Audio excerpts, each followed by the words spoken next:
This episode of the Grand Rising Show was brought to you by Autochthonous Assembly, where the real work gets done. Autochthonous Assembly is a gathering of the minds that do the work. Now, for many of our first-time subscribers and first-time visitors, you may be wondering who Autochthonous Assembly are. You can find this information about our mission statement and our core values on the website at autochthonousassembly.com/about. We are a nonprofit organization dedicated to raising up Indigenous American voices by using genealogy, also known as family history, or your family tree, which is the study of families and the tracing of their lineages and history. Genealogists use oral interviews, historical records, genetic analysis, and other records to obtain information about a family and to demonstrate kinship and pedigrees of its members. Our core values are the foundation of our company, which is essential to our success and serve as a lens through which we evaluate every business decision. Those core values are, but are not limited to, integrity, which is knowing and doing what is right; respect, which is treating others the way you want to be treated; responsibility, which is embracing opportunities to contribute; and servant leadership, which is serving the common good. Now, at Autochthonous Assembly, we have a couple of goals here. And our first goal and foremost of the reason why we do everything that we do is to ensure that we help you do your genealogy and connect back to your tribe and find out where you are from. Everything that we do from the standpoint of the Grand Rising Show and all the information that's posted on the website is dedicated to that one specific purpose: helping you find your genealogy, find your relatives, find your family so that you will know exactly who you are. And if you choose to, tie back into your tribe, whether that tribe is a Native American tribe, an American Indian tribe, whether it's allowing you to determine which house in Africa that you belong to, or what clan of Scandinavia or Europe or France that you belong to. Either way, our goal is to do just that: help you find out who you are so you know exactly where to start. We are not here to tell you who you are, and we're not here to tell you who you are not. We're just here to help you discover your beginnings. Another one of our missions is to help you become financially independent so that you can help your generations for the next 7 generations and be able to put a stable foundation for you and your relatives. And if you should choose to use this information that we provide free of charge to help not only yourself, but your community and your tribe, then we will do everything in our power to make sure that gets done as well. And remember, our goal here is to make sure that we help you get exposed to this information to put you in the best situation possible. So now what I'm going to do now is return it back over to the panel to see if there was anything I missed, and I will go ahead and get set up so we can get ready and get digging into this information. Panel, take it away. Warning, warning, warning. Hard hats, pickaxe, shovels, boots required.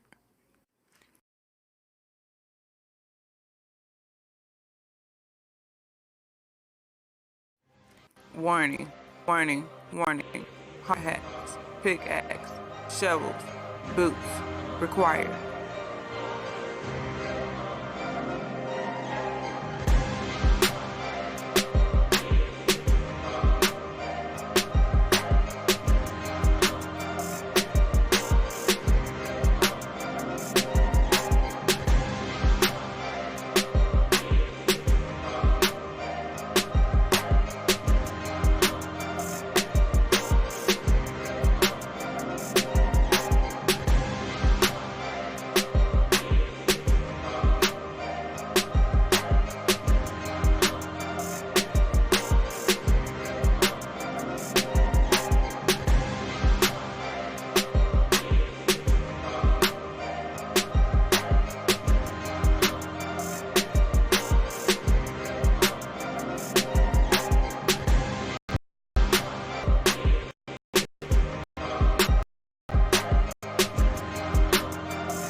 Grand Rising, everyone.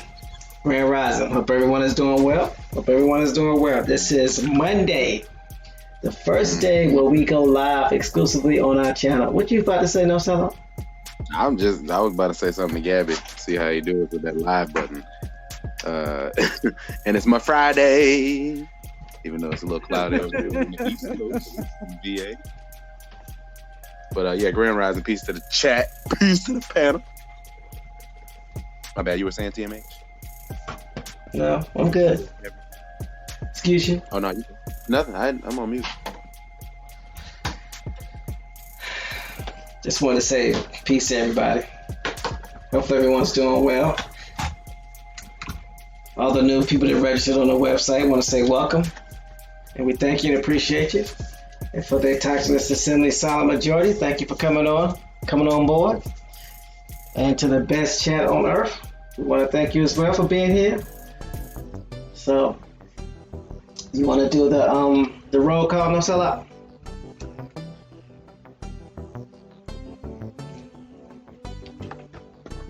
No Sellout? Yes. You want to do the roll no, call? Really? No, you got it. Alright. So Grand Rising Celestial Love, Grand Rising Copper Colored Ancestor, Grand Rising Doodoo Vision, Grand Rising Feathered Dragon, Grand Rising Michael Harris Brown Cheek, Grand Rising Mr. TJ. We gotta get everybody ratchets over here. Or some type of admin privileges eventually. Grand Rising No Sellout, Grand Rising Oak Cliff, Grand Rising Ohio Player, Grand Rising Pamela Hall. My favorite former name, Pamela Hall. Grand Rising Phoenix Rose, Grand Rising P. Parker, Grand Rising Tiny 044, and Grand Rising Whitewater Rider. Appreciate everybody for coming out, representing. How was everyone's weekend on the panel?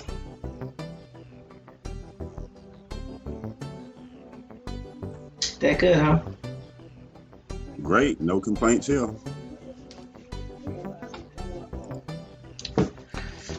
No Sellout. Gabby? It was cool. It was all right. I thought I was off mute, but no, it was cool. Okay. So you did it off of everybody that's on once. Okay, I get it. Everybody that's registered, that's signed on to the public chat. You missed Nature's Void. Grand Rising Nature's Void. Thank you, Gabby, for catching that. Anybody else I missed? If I missed them, let's shout them out. Grand Rising Macadon 1. I miss him.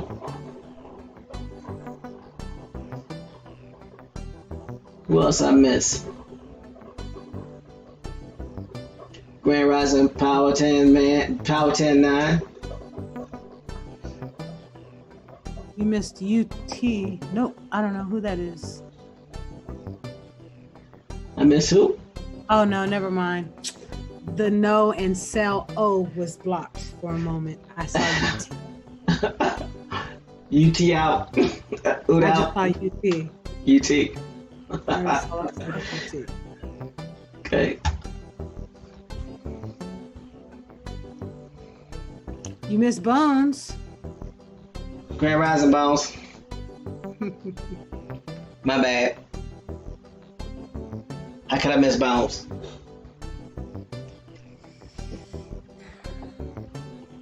Alright. So we ready to get this rolling the show?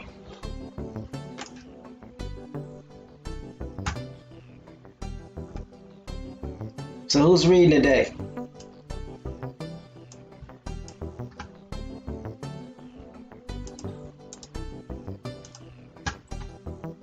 Yeah, can y'all hear me? Can I be heard?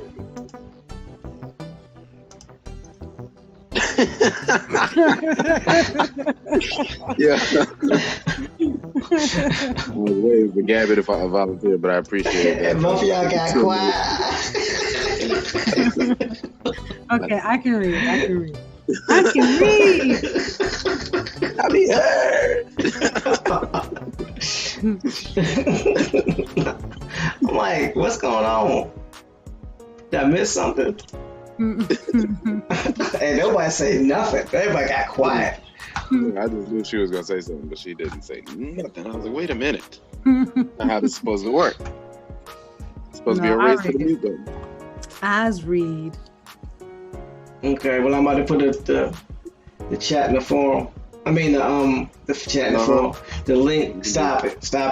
Don't do that. Don't do that. Don't do that. Just don't do that. Don't do that. What is so funny? I'm sorry. That just sounds so serious, but it's just funny to me. Because I sound so serious, that's so funny to you? Yeah, I'm sorry. It's just hilarious. You Kofi.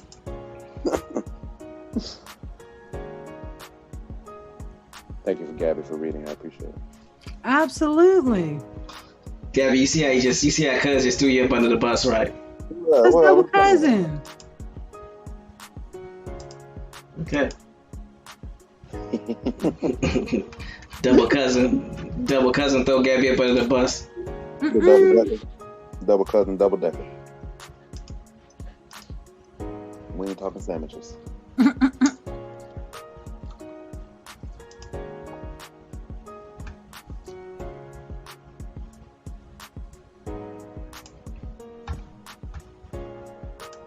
Alright, so now I'm putting a link in the chat.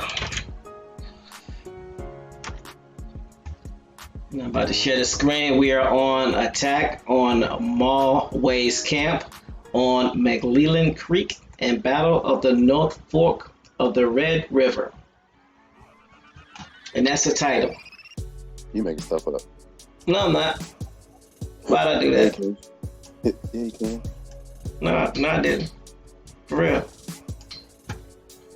Let me share my screen. You said we are where? That's crazy. I just closed this thing out. Attack on Mulway's Camp on McClellan Creek and Battle of the North Fork of the Red River. Attack. That's the name of the title of the paragraph? That's the name of the title. And it's the first word is attack? Okay. Wait, nope. That's on Iron Jackets. Hold on. Wait. Say it again. It's attack what? It's attack on Mulway's Camp on McClellan Creek and Battle of the North Fork of the Red River. Okay, what's the name of the title of the paragraph? That's the name of the title of the paragraph. Yeah, she thought you was reading a paragraph. No, I'm reading the title. Okay, how far down? It's like... Wait, are you sharing? Hold on. Are you sharing your screen? No, you're not sharing. I'm about to share my screen now, but you keep asking me to read the title. That's a very long title. It sounds like the first sentence to the paragraph. It's like as soon as you get away from the screen, like now, Sure you want me to read? One more time. You sound about halfway through already.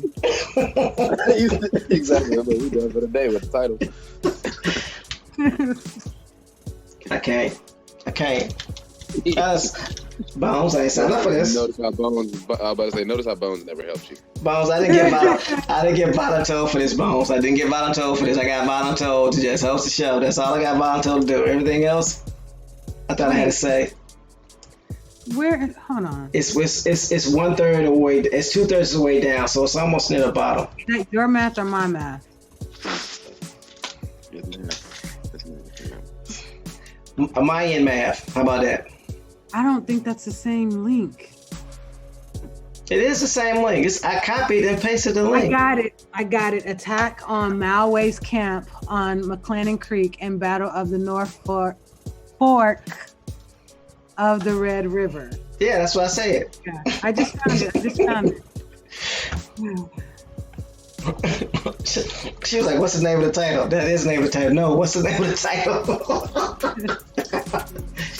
It says, main article, Battle of the North Fork of the Red River. Yeah, but you would not have seen that first. You would have seen the big words first. So that's why I kept reading the big words. Well, I'm there now. I appreciate you using your words. Doodle Vision says, attack of the killer tomato paragraph.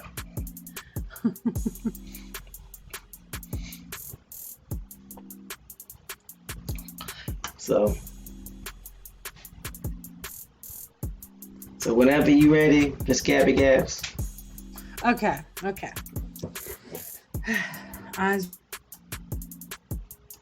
You just okay. In 1872, what? Okay, what? I missed something. No, you good. Oh, how rude of me! Grand Rising, everyone. Is that what I was supposed to do? Yeah, man, what you doing is fine. You good? So I'm reading, right? Say again. I am reading though right now, right? Or no? Yes, you are. You are. Okay, I'm reading. Yep, you reading. Mm-hmm, right now. Right now. Now. You gotta repeat it. Oh, okay. Stop.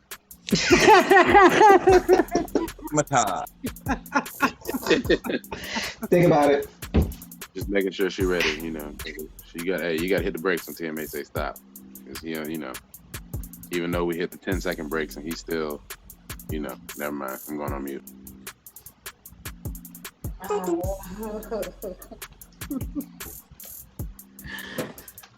Okay. In 1872, Christopher Columbus set sail on the ocean. Okay, no. Okay, I'm reading. In 1872, the so-called Quaker peace policy had partly failed. It had reduced battles between tribes and the U.S. military greatly, but not entirely. Legally, it was still law, so troops out of Fort Sill could not officially be deployed against the Comanche. However, some Army officers were eager to attack the Comanche in the heart of Comancheria, on the staked plains and in July 1872 did so. Stop.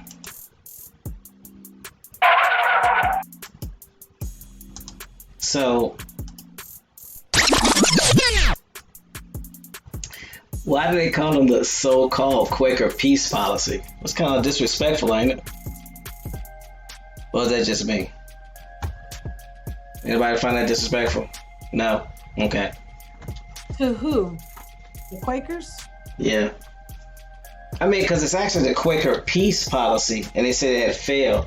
And then it said the so-called Quaker peace policy. So was it the Quaker peace policy in name only, or was that one of the situations where it's in air quotes, or was it actually a peace policy? And it said it had reduced the battles in the U.S. military greatly, but not entirely. So it was half-heartedly effective, but not all the way effective. It says legally it was still law, so troops out of Fort Sill could not officially be deployed against the Comanche. So that was the case. That was because they were still on their reservation, so they were still protected federally. But it says some officers were eager to attack the Comanche in the heart of Comancheria on the state plains, and then on July 1872 they did so. Now again, let's look at this perspective. This is 1872. Now, 2 years after 17 or 18 million Europeans had descended on the Americas. 2 years after this federal census. Does anybody know what the instructions for the federal census of 1872 was? Because I'm curious. Oh, is that the one where they're telling how to make to personally decipher describing them and whatnot? No, that was 1860, but that was good. That was a good paying attention to timelines. No, this is basically 12 years after the actually 10 years after the Confiscation Act, and another 8 years after the end of the Civil War. So those things have already been taking place. A lot of the Indians have been removed and been moved down to Texas and into Mexico, and then some further up north, or either out to Africa, or to even France, back to France. So I'm asking because I'm interested to know what new rules were applied to the 1870 census, because every 10 years there's a new rule and regulation on the census. So we'll definitely want to look that up when we get a chance, because I want to talk about that. So, but you can go ahead, Miss Gabrielle, to the next paragraph if you're able. Oh, okay. A captured Comanchero, Eduardo Ortiz, had told the army that the Comanches were on their winter hunting grounds along the Red River on the Staked Plains. General Christopher C. Agar, commander of the Department of Texas, sent a detachment from Fort Concho, Texas, under Captain Napoleon Bonaparte. McLaughlin. Bonaparte? Mm-hmm. So it's, okay. No, it's not Captain Bonaparte. He already died. McLaughlin on a 2-month reconnaissance patrol in the spring of 1872. He returned to the fort, confirming that the main force of the Comanches were in camps on the Staked Plains. Ortiz further claimed that the army columns could successfully maneuver in that country. General Agar then summoned Colonel Ronald McKenzie to San Antonio, where they held a strategy meeting. Out of this meeting, the army developed a campaign against the Comanche and their strongholds in the Skated Plains. Stop. So here's my question. What Indian tells the generals where some other Indians are? Who snitched? Because it says that the Captain Comanchero, Eduardo Ortiz, had told the army that the Comanches were on their winter hunting grounds. So again, I get he was captured, but he could have told them something else, right? He could have lied, right? They wouldn't know. No. Huh? I don't think that. What'd you say? I said, he didn't like that. He gonna drop a dime on him. Just telling on everybody.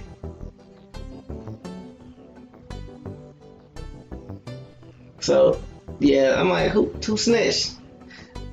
Doodle Vision says Sue equals snitches.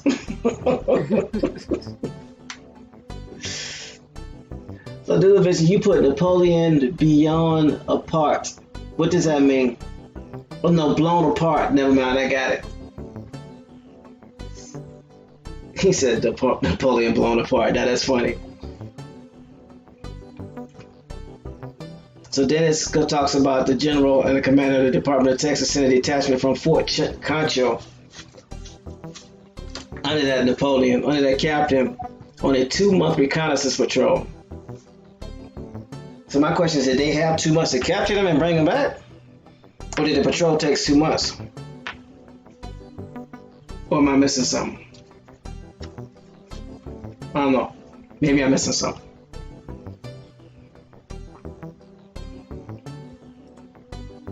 So then they put together a strategy meeting to go ahead and attack these Indians. Man, they got it bad for the Comanches, don't they? They want them in a worse way. Very interesting. Alright, next paragraph. No, sell out. When you gonna be able to read? Just out of curiosity.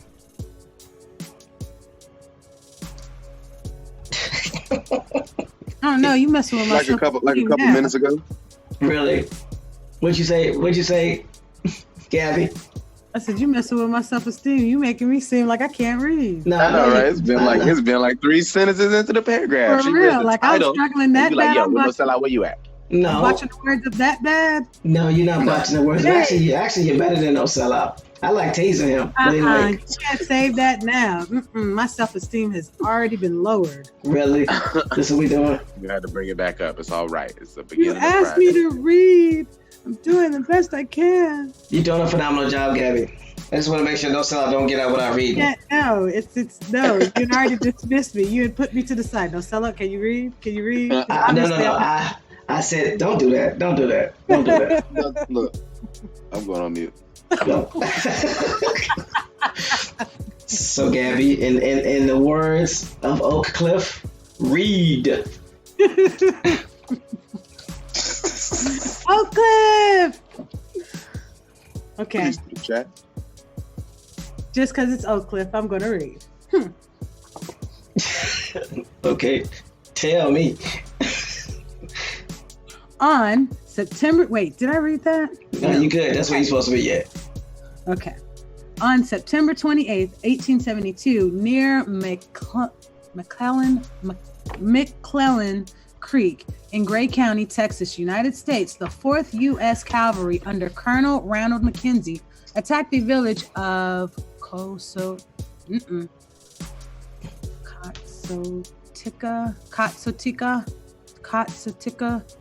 Katsutika Comanche Indians under Sub-Chief Wache.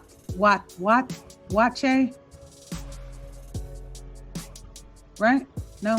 It looks like Kaya. It looks like Kaya Watche or Kaya Wache. Okay. Sub-Chief Kaya Wache. Being not in the famed okay. Katsoteka. Katsoteka Chief Maui shaking hand. The battle was really an unexpected storm on the village with the easy killing of 23 men, women, and children, and the capture of 120 or 130 women and children, and more than, that's 1,000, right? Yep, 1,000 horses. Okay, more than 1,000 horses, as the army managed to catch the camp totally by surprise. Most of the village's inhabitants were captured, but the coming from a nearby camp of the Comanche Indians, warriors led by Para Okun, Bull Bear, Kobe Obora, Wild Horse, and Kahana, induced the soldiers to quickly retreat. The day after, September 29th, the Kotsotika and Kahadi warriors attacked the military encampment, getting back the horses, but not their women and children. So the Comanche prisoners were kept under guard and were transferred to Fort Concho, where they were kept prisoner through the winter. McKenzie used the captives as a bargaining tool to force the off-reservation Indians. Okay, off-reservation Indians back to the reservation, and to force them to free the white captives. Oh, so they took a play from the Indians. Stop. Didn't I tell y'all we was gonna get to another paragraph, and these Comanches was gonna have some more white people? Didn't I tell y'all that? Y'all remember me telling y'all that? Y'all remember? They had him in the basement. They got him in the basement. Pull him out when they need him. Mm-hmm. Y'all got change for Grandpa? No. Okay. Got two uncles though. Look! I give you two uncles and an aunt for a grandpa. You can keep the nephews. Like keep the change, keep the nephews. Anyway, I'm sorry I had to put that out there. I'm sorry. Go ahead, Gabby. You're doing a great job. That's it. Okay. Yeah, don't do me no favors. I find it. I'm just read. Just read. Mackenzie's stratagem. Okay. Mackenzie's stratagem worked. For shortly after the battle, Maui and Para Okun moved their bands to the vicinity of the Wichita. Wait, hold on. Mackenzie's stratagem worked. For shortly after the battle, Maui and Para Okun moved their bands to the vicinity of the Wichita, right? Wichita Agency, yeah. Okay. The Nokuni chief ain't even trying to set Tuhuyaquahipu. Tuhuyaquahipu. AKA Caillou. That's how you do it, Gabby. There you go. Thank you, Mom. I did it. Yay! Also known, translated as horseback, who himself had family members among the Indian prisoners. No stop. Okay. Took the initiative in persuading the Comanches to trade stolen livestock and white captives, including Clinton Smith, in exchange for their own women and children. Stop.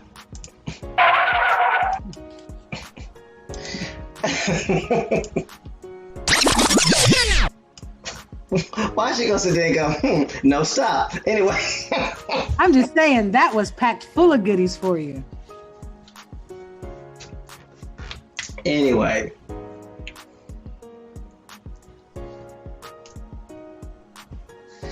Again, these white people are being used as bargaining chips. These white people are being used as currency. Because they said they use a captive as a bargaining tool to force the off-reservation Indians back onto the reservations. This is to force them to free white captives, right? This said the strategy worked, and shortly after the Battle of Maui, the Pero Okun moved their bands to the vicinity of the Wichita Agency, which is one of the reservations. And Chief Tuhuyaquahipu, he also had Indian prisoners.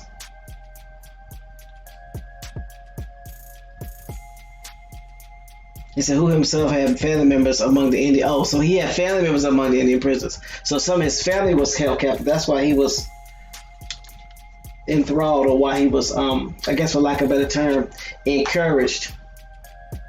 Had the initiative. To persuade the Comanches to trade stolen livestock and white captives, including Clinton Smith, in exchange for their own women and children. You want yours? Give me mine.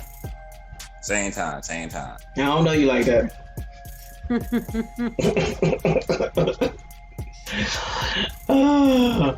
I told y'all the Comanches gonna have some more stolen white people. Didn't I tell y'all? And those are the white people that was on that land and they sold them. The Germans. If you think about it, because how would they know where these people were? Something to think about, right? Okay. Yeah. And his name was Caillou. Oh, like on the I'm Caillou. Yeah. Please don't. I finally got that song out of this house. See, when you do it, it's okay. When I do it, I'm serious and stuff. It's okay. I'm not sensitive. Just when I think I've had enough.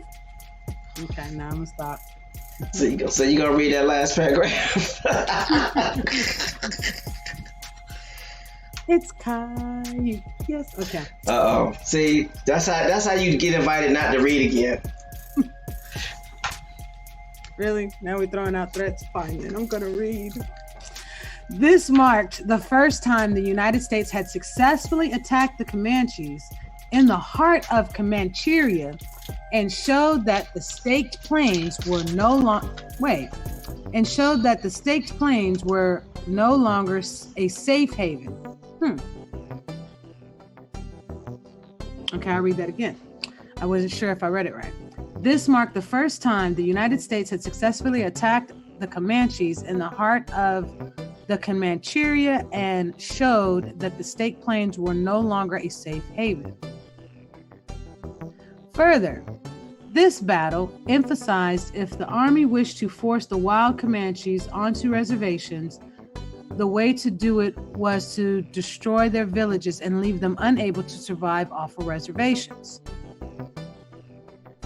Mackenzie's tactics were such a success that Sherman empowered him to use them further during the Red River War of 1874. His attack on the village at Palo Dura Canyon and his destruction of the Comanche horse herd at Tule Canyon, both in 1874, mirrored this battle in their entirety. The Red River War. Stop.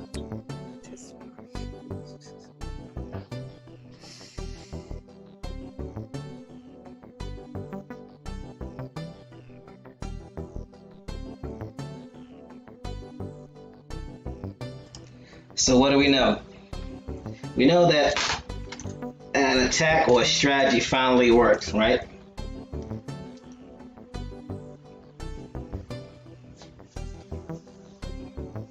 Think about it. They had been attacking the Comanches and dealing with the Comanches for the greater part of the 1800s. And this is the first time that any one of their attack or their strategies actually worked. They end up having to do to the Comanches what the Comanches were doing to them, taking their family hostage. Here's my question. Why does it take you 70-something years to figure that out? I'm just saying. How slow are you really? Right? Remember, because this at the same time people are slowly moving westward. Mm-hmm. Yeah, but there was more, think about it, but there was more Comanche in the early 1800s than there was settlers. And they had always been, the Comanche had always been kidnapping settlers. So why did the settlers why did the military take so long to start kidnapping their family? Look at the year. What year when they started doing it? When they started doing it back to the Comanche? 1872. Yeah. There you go. You just had an influx of Germans and Irish coming over, more people. Right. Now they had enough numbers to actually push them out the way and force them to have to live wildly. That makes sense. That definitely makes sense.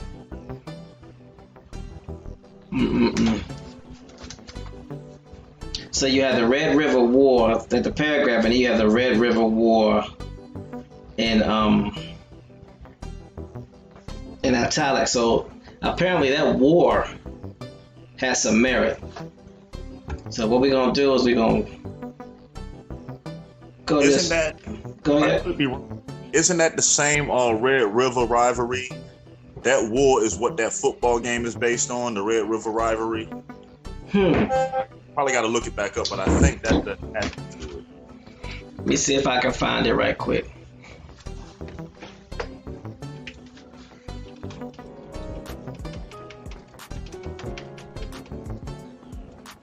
Somebody can look it up. Hold on.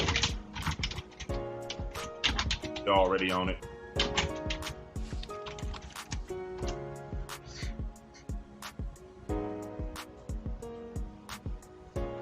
Found it. Bones, you are absolutely correct, sir. It says the Red River Showdown. Hold on. The Red River Showdown, most commonly called the Red River Shutout, or alternatively the Red River Classics or the Red River Rivalry, is the Oklahoma-Texas football rivalry. It is the American college football rivalry game played annually at the Cotton Bowl Stadium in Dallas, Texas during the State Fair of Texas, October in 1903. And 2018, the rivalry met twice. The participants are the Sooners of the University of Oklahoma in Norman and the Longhorns of the University of Texas in Austin. So, the Longhorns are actually those Cowboys. Cowboys versus the Sooners, the Settlers. The game is played the week following the State Fair Classic, the Prairie View A&M and Grambling State. And the series is one of the major rivalries in NCAA football and in the American sports. The name is derived from the Red River that forms part of the boundary between the Texas and Oklahoma that was in the past caused conflict between the two states, most notably the Red River Bridge War in 1931. So they're talking about the Red River Bridge War in 1931, and they're ignoring the Red River War in 1782. You see how they do that? Maybe they're not ignoring the war and they're just, using the most recent war. Yeah, to cover up what it really is what it really represents. That's why I don't be caring about these football games. The more and more you research, you realize they're just reenactments of wars on our ancestors. And you wonder why they want so many of us on the football field playing. Because it becomes what? A simulation of a war on a war, a battle of the trenches. Not saying that we shouldn't play anything like that. No, it means we have to learn why some of these things in America are considered special. You get what I'm saying? Or rivalries. What's really behind it? Right. Man, I would have never thought that because I never. This is the first time I've ever heard of that. Doodle Vision says Cowboys equal Negroes.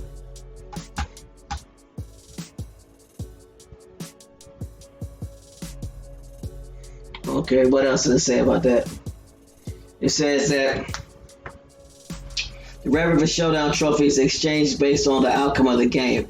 The best known of these is the Golden Hat, which is a golden 10-gallon hat formerly of bronze. The trophy is kept by the winning school's athletic department until the next year.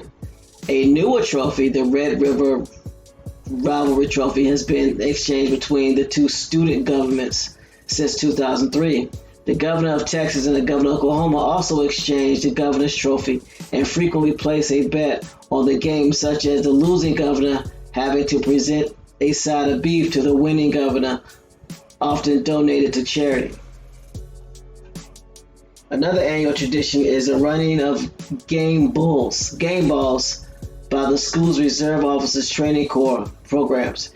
Each school's ROTC program uses a relay running system to run one game ball all the way from their respective campus to Dallas once they participate against each other in the football scrimmage, with the winner taking home a rivalry trophy and bragging rights for both teams. The rivalry is bitterly emotional and territorial in nature, retaining to the two states' proximity, past border disputes, and economic and cultural differences. So the game often airs on ABC as part of the college football coverage. Wow.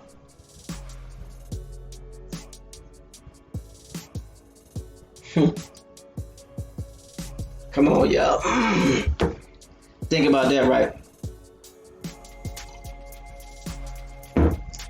So, Gabby, would you please do us a favor and read about the Red River War? Okay. The Red River War. In history books, the Red River War officially began on July 20th, 1874. On that day, General Sherman telegraphed General Philip Sheridan to begin an offensive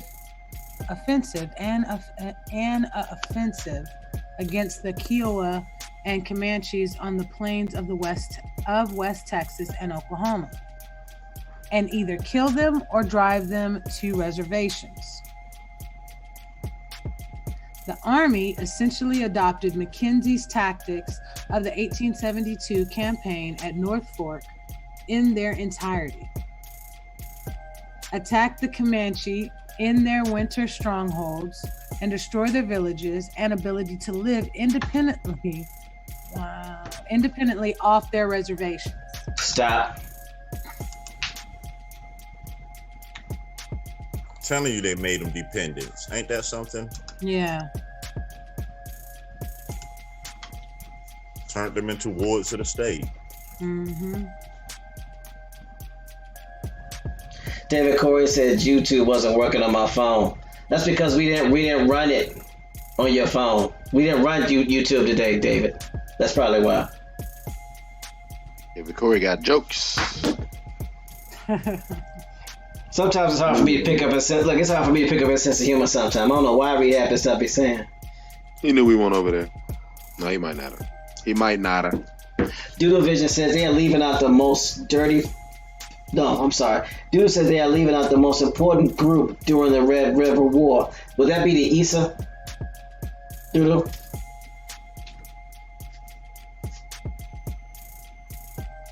David said y'all left me. We ain't left y'all. We been here.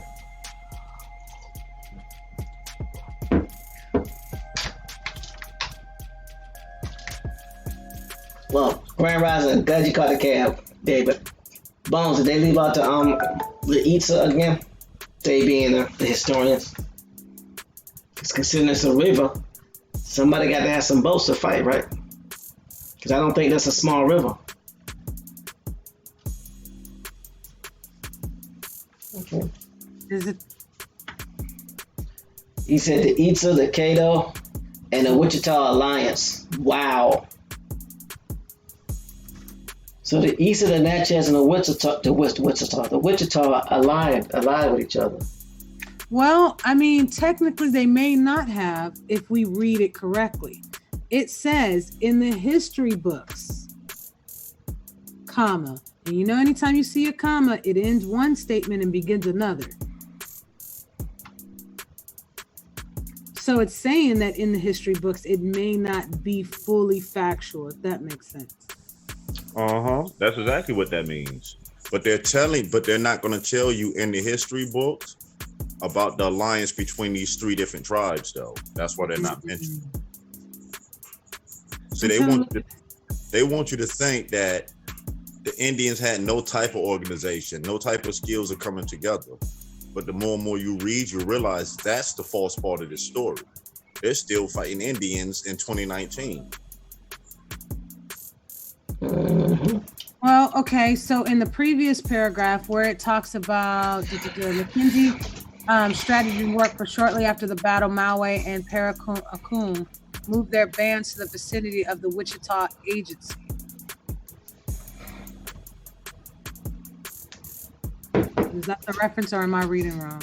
No, the Wichita Agency was a reservation. Remember, they were living off the reservation, so eventually they had to move back on the reservation because they got kidnapped.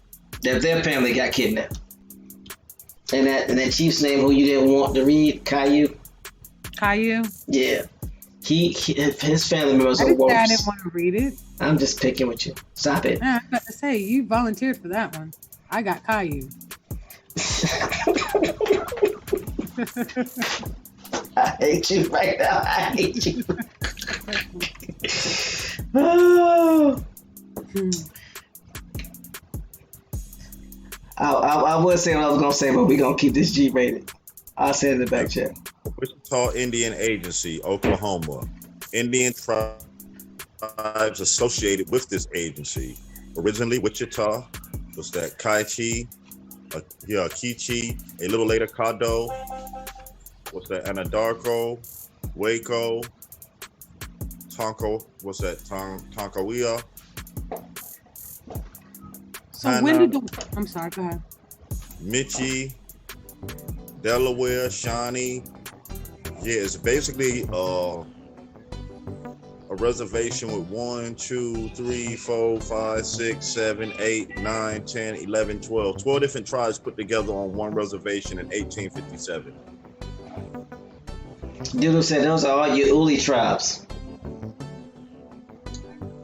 So technically, did this battle start in 1868? Well, this battle been going on. This is just another battle in this ongoing war. Right. This battle. You might say this battle started. Right. This battle started when the Northern Indians allowed the British to come across into the South when they helped. So you basically talking mid 1700s. Right. Okay, so that's why they're saying the Red River War officially, in the history books, it's going to show officially it began July 20th, 1874, because that's the date, that's the time frame they want to smack on it. Exactly. But it started well before then. Right. This is just a continue. Right. This is a continuation of the Texas, of the the Texas Rebellion, the Texas Indian Wars. It's a continuation of this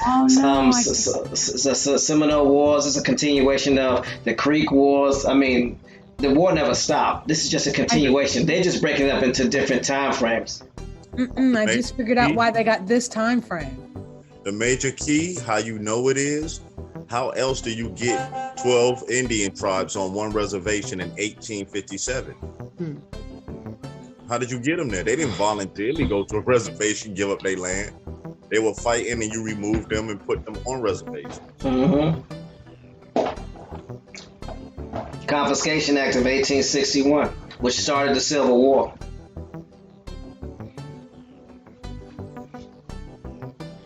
So that's what happened.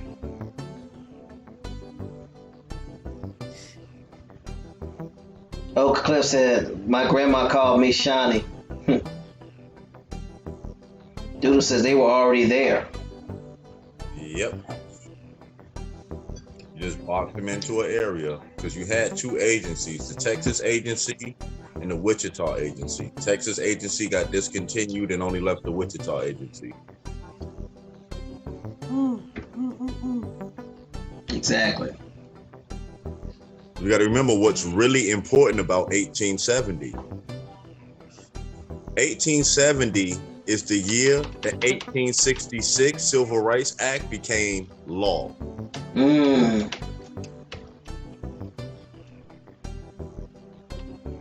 The part they don't tell you in history, yes, it was written in 1866, but it got vetoed the first time.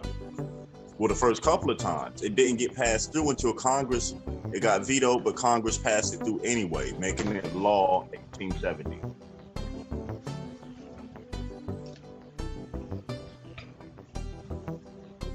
Wow. Interesting. So I wonder what effect that had on the census, on what they were telling the enumerators to do, on how the enumerators were. Go ahead. They changed. I posted it in the chat what the rules were. Basically, they changed what you considered a household. Basically, prisoners that was in prison, that was considered a household, y'all. Wow. According to the 1870 census, asylums, prisoners, they got rated as households. Oh my goodness, they were.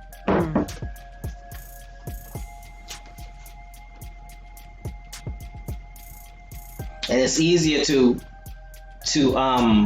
enumerate a household that's that big when all you need is numbers.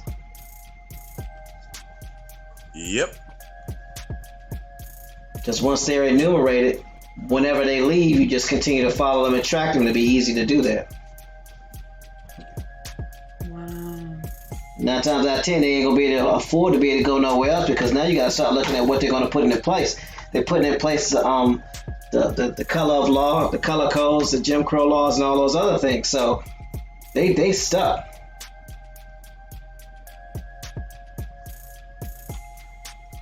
So something to think about. Because it's funny when you start realizing a lot of these reservations reopened in 1870.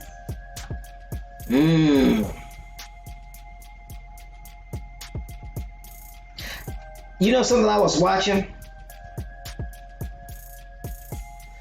You know how they was talking about the families that they were making, it was on ATV, shout out to ATV.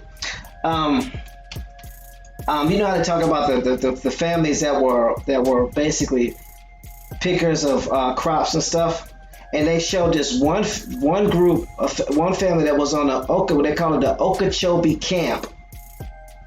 Could that camp once at one particular time been a reservation? Did they turn it into a workforce camp? Because it was all melanated kids, and the moms, the parents would go and have to work the fields, and the kids would be there in the camps by themselves with the oldest watching their brothers and sisters and having to feed them. Yeah, those were reservations. See, what's going to happen, and a lot of people might not like it in some cases, a lot of these reservations wasn't 100% melanated. A lot of these reservations had poor melanated folks living right beside poor Europeans. Mm-hmm.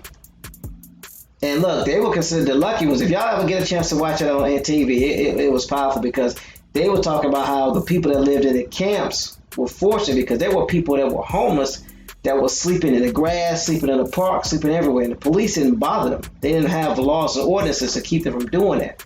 So you had all types of people being in a bad way. You figured you making $1 a day for 12 hours of work, but it costs $2 to eat, and it costs 85 cents to watch your kids.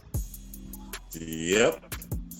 And you know what's the saddest part about this? This is what was happening in 1960. The name of it is called Harvest of Shame. This is 1960. Right. See, these images of slavery that they tried to give us with roots, relatives, this didn't happen until the 60s. Yep. That part of poverty and slavery did not happen until 1960s, the 50s and the 60s, right after the collapse.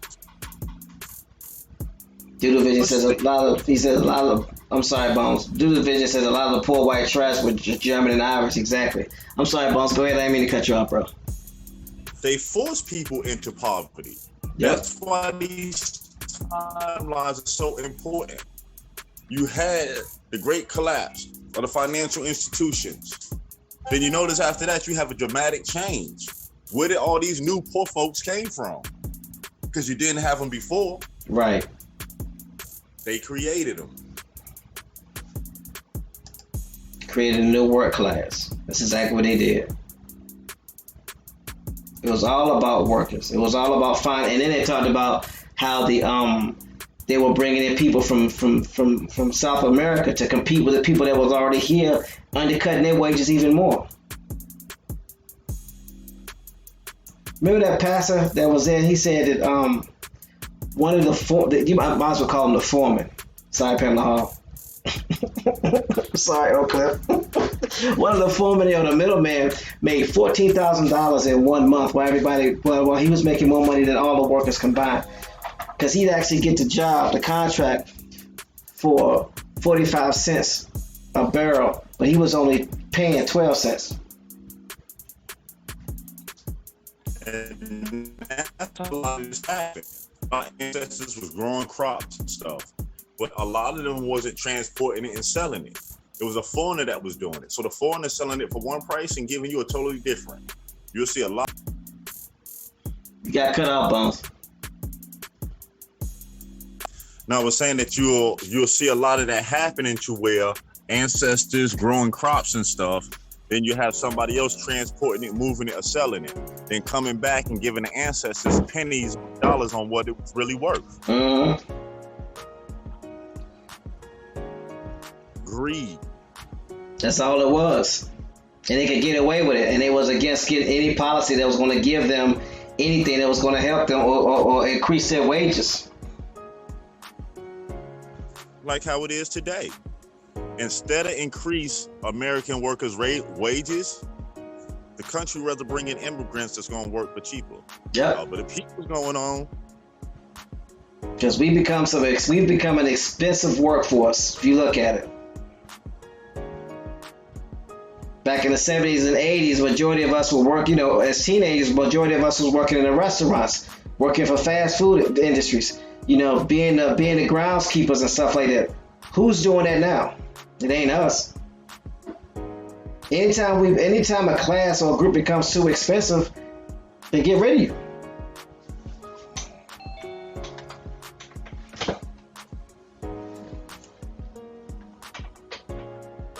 Or cause an event that knocks you right back into that class they want to keep you in. Mm-hmm.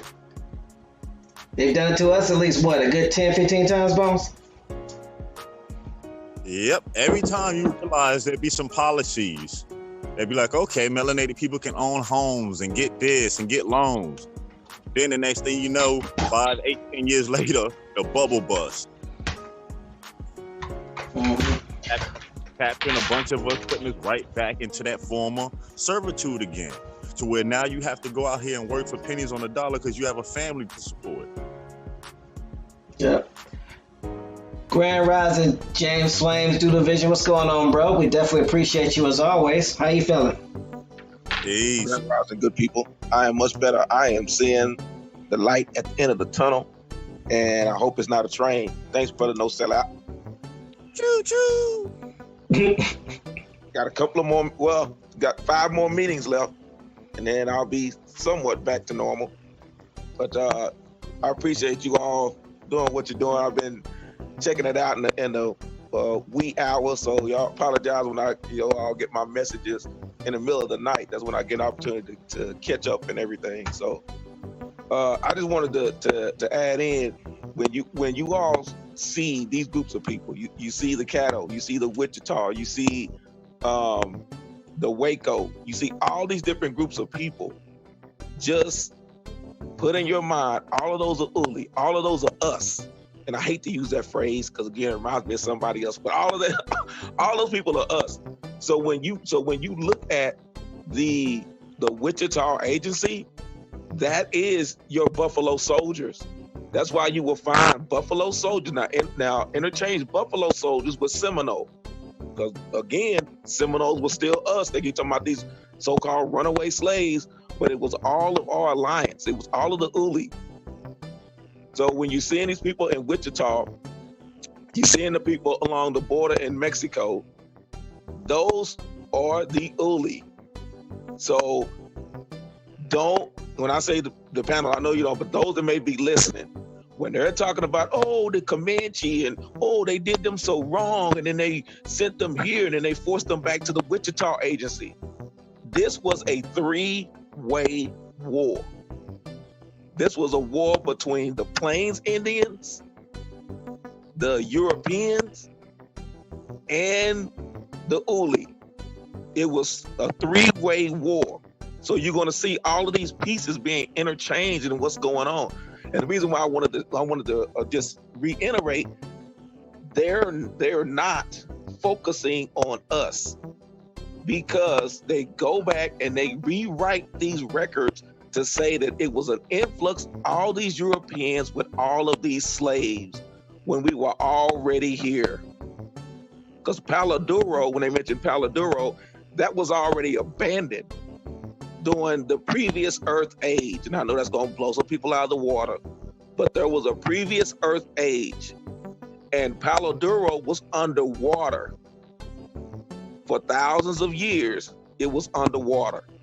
So if you ever get an opportunity to go out to Palo Duro, which gets you into West Texas, you will see that those were buildings that were there. They're ruins, but you look at it and you realize that the stones were washed away and it's smooth due to water erosion.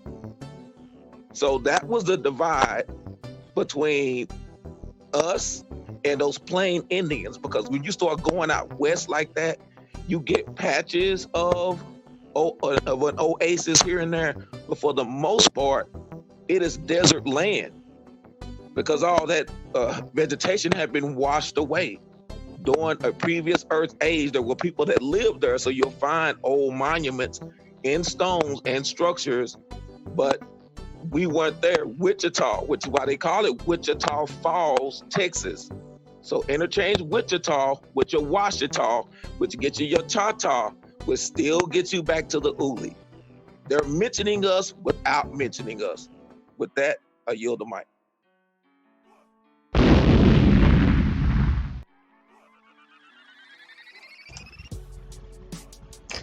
Boom, bang, connect.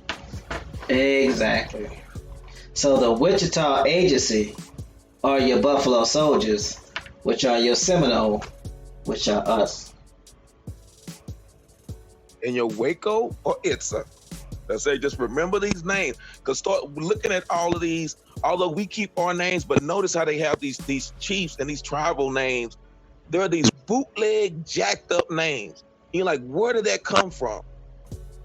Like one of it literally has got Wolf Poop as one of the chief's names. Why would he name himself that? Come on, son. Chief sitting on the hill on a rainy day. Say what? Yeah. Yeah, dances with wolves. Come on, man.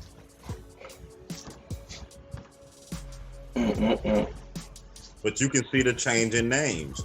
How in the beginning when we was going through the Indian names, then all of a sudden they go crazy.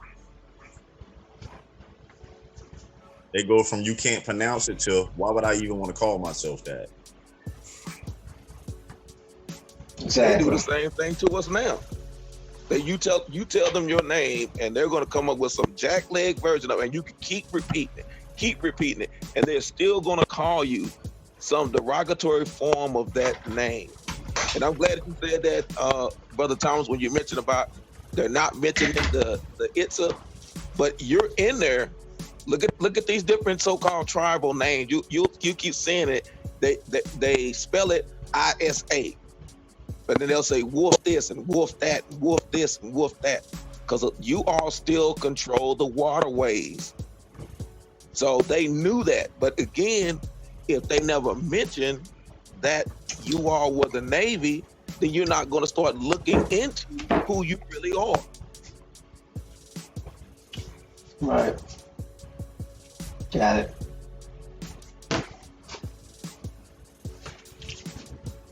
Yeah, I always appreciate the information that you bring, Sir James. So, as always, thank you.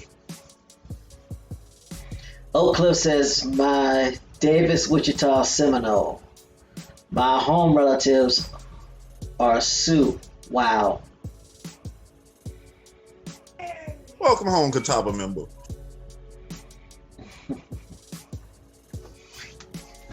That's what's up. Again, that's the reason why this is important. This is the reason why we do what we do, so we can help everybody find their home, find their people, and find their real names. So think about it. I didn't know, and I'm sure some of y'all know. You gotta realize I've only been doing this for a little over a year, so I didn't know Waco was another name that was referred to as Itza or Issa.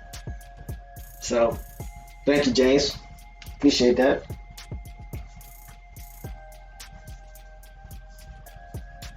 Brother Thomas, you're way ahead of the curve. You're in the gifted and talented program. Wow, some people been in the class for 35 years. You know, you get them red shirt freshmen, the 21-year-old high school seniors.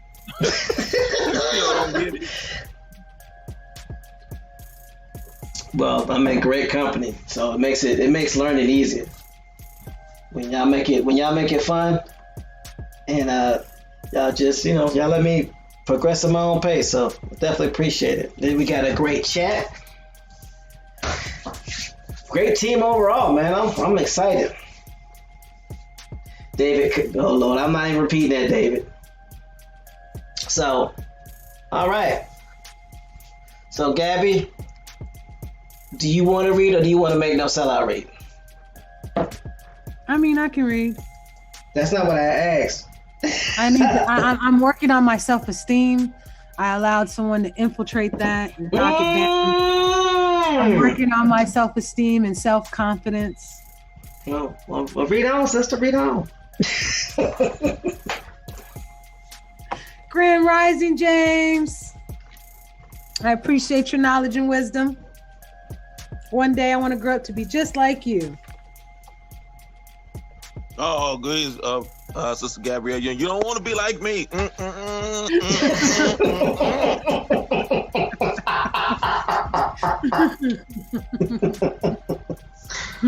Wow.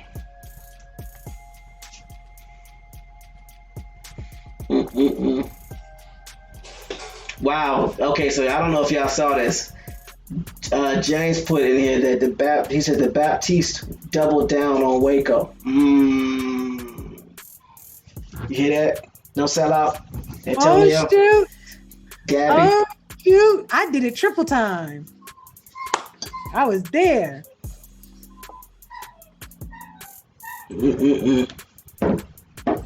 Alright. So David Corey says me 3.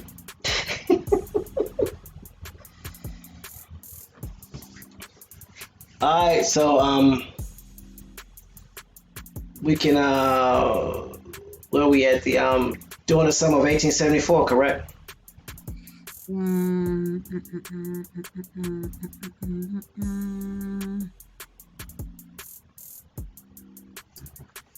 are trying to cause and destroy the buildings. Okay, yeah. Okay. We are. Am I reading? Yeah, go ahead. Yes, please. All right. During the summer of 1874, the United States, through the Army, launched a campaign to remove the Comanche, Kiowa, Apache, the Southern Band of the Cheyenne, and Arapaho. That's how they see Arapaho. Okay, Arapaho Indian tribes from the Southern Plains. This campaign was meant to enforce their removal to reservations in Indian territory. The campaigns of 1874 were unlike any prior attempts by the Army to pacify this region of the frontier. The Red River War, as it was called, led to the end of the culture and the Red River War, as it was called, led to the end of the culture and way of life for the Southern Plains tribes and brought an end to the Plains tribes as a people. That's crazy, right? They made them Indian chiefs. They made them chiefs of all these tribes of Oklahoma. Yep. And it didn't end anything. Not for them, it didn't. It ended something for us. Well, it reclassified us, but it didn't end anything for them. Those are your chiefs now. How do you think about this? Let's put the timelines back into place, relatives. 1831 is the Trail of Tears. You're moving Southern Indians to the West Coast. Now you notice the Plains Indians, it's 1850, 1860. The Plains Indians are still in the Plains. So when you move them, and you, like Brother James said, they put a lot of these dudes in charge of the Southern Indians. And this is where you get so many of these so-called freedmen, Negroes that were never slaves, but they became slaves during this time period, well after the Civil War. Well after. So now you classified as freemen. That's what it keep saying, these reclassification, freedmen with the D on it, but they were never slaves. It's like, how do you go from being an Indian that was removed from your land and all of a sudden you a slave and you have to pay tribute and taxes to these plain Indians? That's how they did it. We've always been there. You go to Wichita Falls, you go to Lubbock, you in Amarillo, all these different places, all on either side of the Red River. It was nothing but us. All the way from Sherman, Denison, going into East Texas, where you have Paris, Texas, Texarkana, all of that is us. The Pine Woods, it's nothing but us. Cornbread fed, jackrabbit chasing us. And all of a sudden, the Plain Indians, they're no more, but these are your chiefs. And that's why they kicking us out of the tribe and kicked us out. I'm sorry, go ahead, I'm on my soapbox. I yield the mic. Because think about it. Whenever did you hear them build reservations for Plain Indians? They told you in the beginning that they were moving the Plain Indians to the reservations where the Southern Indians were at. Exactly. They told you that when it started. Now they all done disappeared. Right. And when you go and talk to any of these chiefs in Oklahoma, none of them can tell you the way that they went during the Trail of Tears. Again, why would they hire a GIS coordinator to try to find out which trails did they take? Because it wasn't them. It wasn't them. They didn't come. They came from the west to the east into Oklahoma and Texas area. Because you would think at that time, Oklahoma didn't look the way it looked. Texas reached all the way up into Kansas. All that was still Texas. It was later on when it was divided, where you had the panhandle of Texas and you had the panhandle of Oklahoma. But that panhandle of Oklahoma and part of Colorado, all of that was still Texas. The battle, they kept reclassifying us after they so-called put us in charge of places. Like I say, anytime you see that Wichita, because why is it they say Wichita agency, but then they mention the tribes, but then they don't tell you that the guards that were in charge of the Wichita agencies was Seminole. These weren't Europeans doing these battles with these Comanches, because the Comanches, again, it was a three-way battle. These Europeans, aka these volunteers that have been coming down from Kentucky and Tennessee, the Uli and the Plains Indians. That's why none of these Plains Indians can tell you anything about the ancient civilization that was here before. They can't tell you about the waterways. They can't tell you about the rivers. They can't tell you about the monuments. They can't tell you any of that. Again, why would they retain, why would their assistant chief right now of the Choctaw, why would they hire him to be a GIS coordinator for all of the so-called civilized tribes in Oklahoma? Trying to recreate the Trail of Tears, trying to figure out which way did they go? How did they get here? They have no clue. So you telling me you got a strong oral tradition, but nobody passed down how you got here? But then our people can tell you how they got here and how we've always been here and how this was the last stand, the last battle? Come on, son. He just copied himself. As always, James dropping them bombs on them, like Hiroshima and Nagasaki.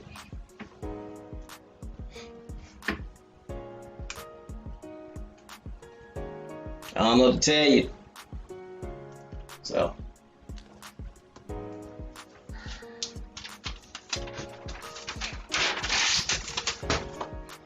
You know what was else interesting? What's that? How did you have more freedmen than you had slaves?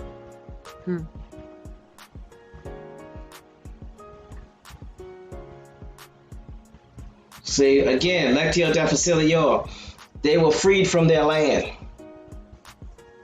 They were freed from their tribe. That's it. Detribalized them. So,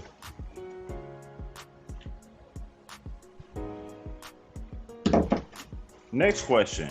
If you detribalize tribes, that means there's no more tribal court, correct?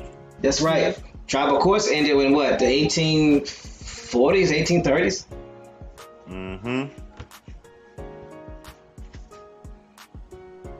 Remember in the 1866 Act that you referred to, they all Indians had to be tried in regular courts. Yep. That was under what, Section 1? Mm-hmm. So, basically, if you look at the Trail of Tears, it did nothing more but take power away from the Indians, make their numbers too small.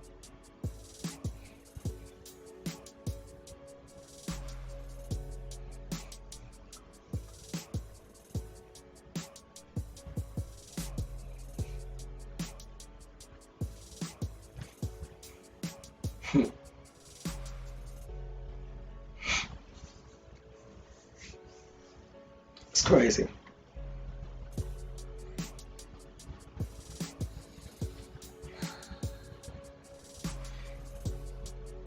So there's really no such thing as the Southern Plains tribes. Ain't nothing more than Plains Indians being the chiefs of the Southern tribes. Ding, ding, ding, ding, ding, ding, ding, ding, ding.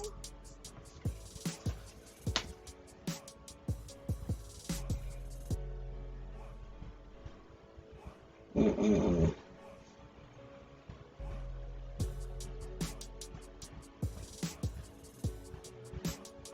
That's crazy. But why are we surprised? They've been moving and shuffling us around for so many years, it ain't even funny. So at the end of the day, that's what it is. And that's what it's gonna be. So, but the truth is coming out, and now you have a better understanding of what's being going on and what game is being played, and not only what's under the shell or what's under which shell, but who is controlling the shell. So hopefully this information has been beneficial and it continues to be beneficial for you. So let's see where we at right now. Became extinct at the same time. Since both the bison and the people who lived off it nearly became extinct at the same time. Nearly became extinct. No, they telling you what they did, and they do this through war. If I'm gonna fight, I'm going to war with you. The way you win a war, you cut off supplies, food, ammo.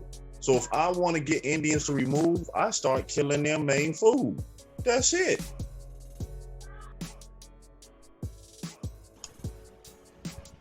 What started eradicating the bison at a high level? If the Indians that were feeding off of them couldn't do it after hundreds and hundreds of years, how within the blink of an eye they all start disappearing? Yeah, I said disappearing. Mm-hmm. Well, yeah, they was probably being paid to kill bison. Bring in bison hide and bison meat and sell it. Ain't this at the time you got Gatling guns? Mm-hmm. No more packing down pellets to shoot. That's right. Yeah, they know what they did. They slaughtered them all. So now the Indians have no choice but to leave because there's no food. Yeah, because they already control the water. So they started damming up everything.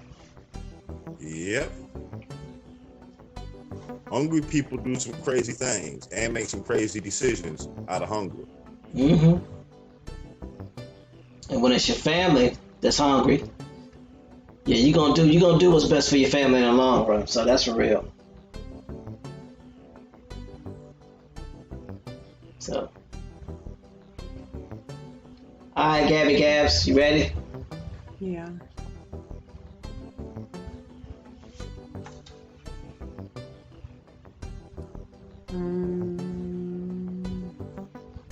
The last paragraph of that, the paragraph right above the second battle of Adobe Walls.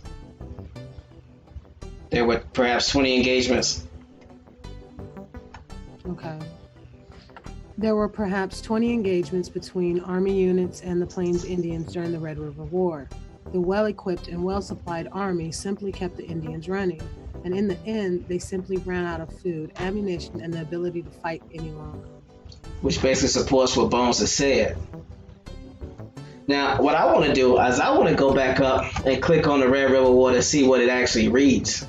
See if they give us anything that this paragraph didn't give us, so bear with me.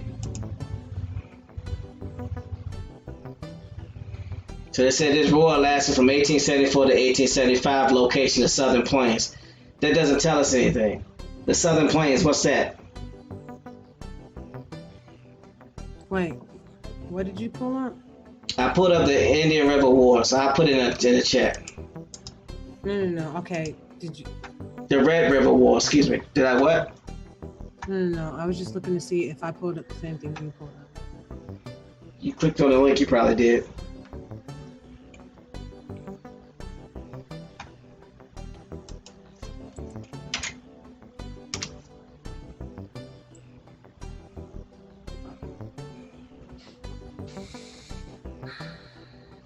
So I'll go ahead and read it. It reads, the Red River War was a military campaign launched by the United States Army in 1874 to displace the Comanche, Kiowa, Southern Cheyenne, and Arapaho Native American tribes from the Southern Plains and forcibly relocate the tribes to reservations in Indian Territory. Lasting only a few months, the war had several Army columns crisscross the Texas Panhandle in an effort to locate, harass, and capture high mobile Native American bands. Most of the engagements were small skirmishes in which neither side suffered many casualties. The war wound down over the last few months of 1874 as fewer and fewer Indian bands had the strength and supplies to remain in the field. Through the last significantly sized group did not surrender until the mid-1875, the war marked an end of free roaming Indian populations in the southern Great Plains. Interesting. So now they're gonna give you the background. This is where you get some information and you find the real Jews and the real pearls. Let's go. Prior to the arrival of the English American settlers of the Great Plains, the Southern Plains tribes had developed into a nomadic pattern of existence beginning in the 1830s. Significant numbers of permanent settlements were established in what had previously been the exclusive territory of the indigenous peoples of America. Attacks, raids, and counter-raids occurred frequently prior to the Civil War. The U.S. Army was only sporadically involved in these frontier conflicts, manning force but limited to a handful of large expeditions due to manpower limitations. During the Civil War, the regular army withdrew almost completely and the Indian raids increased dramatically. Texas, as part of the Confederate State of America, lacked the military resources to fight both the Union and the tribes. You see how they did that? It says they lacked the military resources to fight both the Union and the tribes. If they were a Confederate state, they were the tribes. So they weren't fighting the Indians. Unless they were talking about the Northern Indians that were with the Union. So then it goes on to read, after the war, the military began reasserting itself along the frontier. The Medicine Lodge Treaty, signed near present-day Medicine Lodge, Kansas, in 1867, called for 2 reservations to be set aside in Indian Territory, one for the Comanche and Kiowa, and one for the Southern Cheyenne and Arapaho. According to the treaty, the government will provide the tribes with housing, agriculture training, and food and other supplies. In exchange, the Indians agreed to cease raiding and attacking settlements. Dozens of chiefs endorsed the treaty, and some tribal members moved voluntarily to the reservations, but it was never officially ratified, and several groups of Indians still on the plains did not attend the negotiations. In 1870, a new technique for training buffalo hides became commercially available. In response, commercial hunters began systematically targeting buffalo for the first time. Once numbered in the tens of millions, the buffalo population plummeted. By 1878, they were all but extinct. It says commercially and systematically. Yeah, right, sure. The destruction of the buffalo herds was a disaster for the Plains Indians, and on and off the reservation, the entire nomadic way of life had been based upon the animals. They were used for food, fuel, and construction materials. Without abundant buffalo, the Southern Plains Indians had no means of self-support. By the winter of 1873 to 1874, the Southern Plains Indians were in crisis. The reduction of the buffalo herds, combined with increasing numbers of new settlers and more aggressive military patrols, had put them in an unsustainable position. So think about this. You go from tens of millions of buffalo in the 1830s, and literally 40 years later, they are all but extinct. Do you have any idea how many tens of millions of buffaloes, what that number looks like? And then in just 40 years to just be almost extinct? That's not systematically. That's machine gun fire. Mm-hmm. That's exactly what that is. Because this at the time where they done redid the Gatling gun. Got the first ever rifles. Man, these people sick.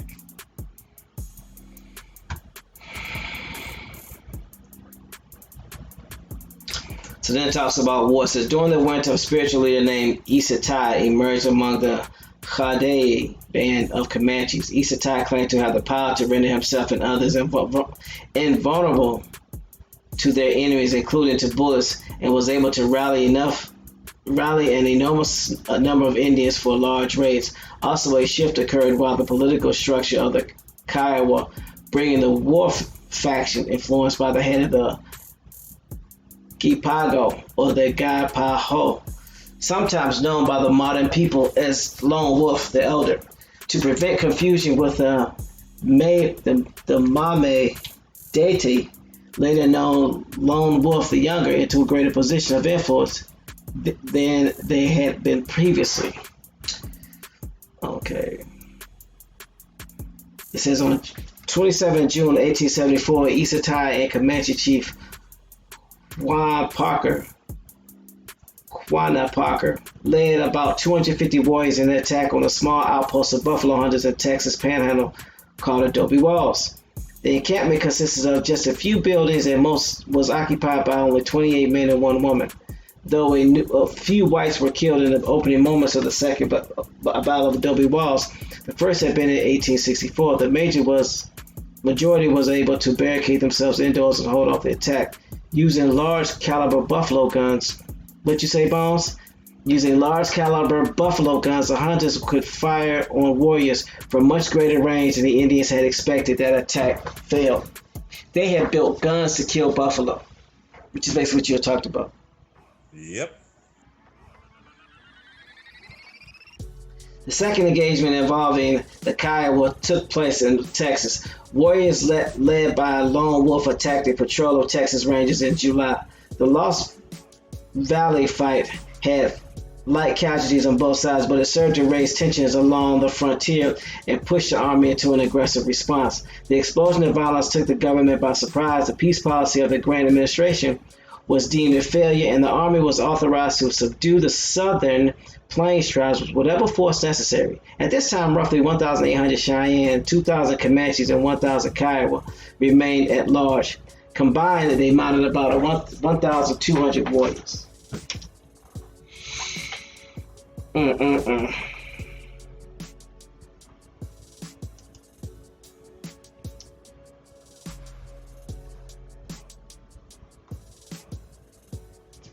That's crazy. A buffalo gun.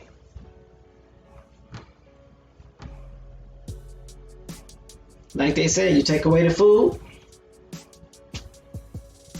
they gotta go and do the work. Yeah, that's I mean, like even if you study the history of the guns, you'll notice in the 1800s, they came up with a whole lot of machine guns and automatic firing weapons during this time. Well, they had to, because everything else, they was getting their butts kicked. I'm sorry. No, you correct. That's what I was saying. That's what led to it. They couldn't get around it no other way.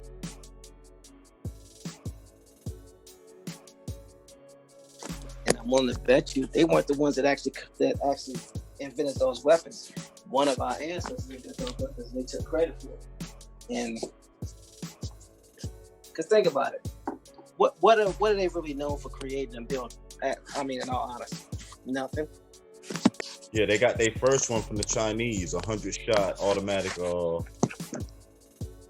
gun. That's my point.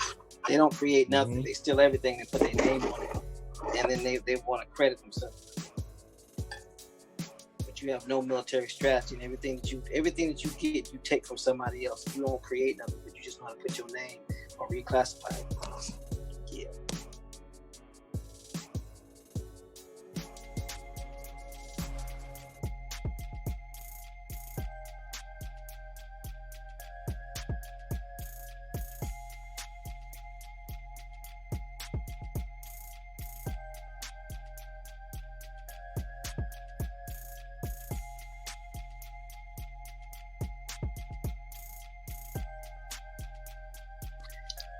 Give me a few minutes. Give me a minute. I'll be right back.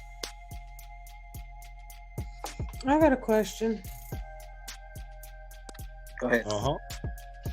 So while they're killing all this buffalo, and they call themselves killing a whole way of life and traditions and culture of the Indians in the area, Plains, Comanche, and all that, while they're killing off food supply for Indians, aren't they killing off food supply for themselves?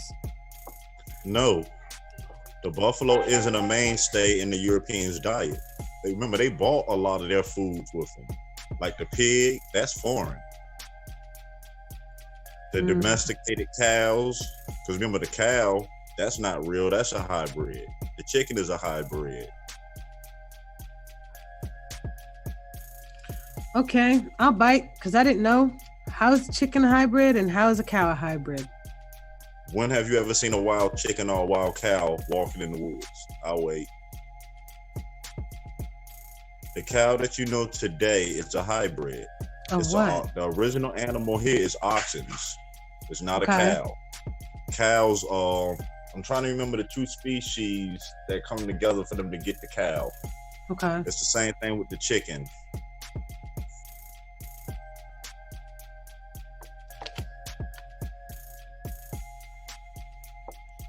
Hey man, you ain't never walk up on a wild cow in the woods in America. You ain't never seen a wild chicken in America. Hold on, see if I can find out.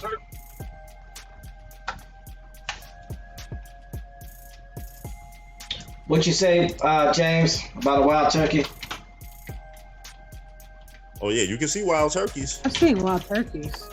But no wild chickens or wild cows.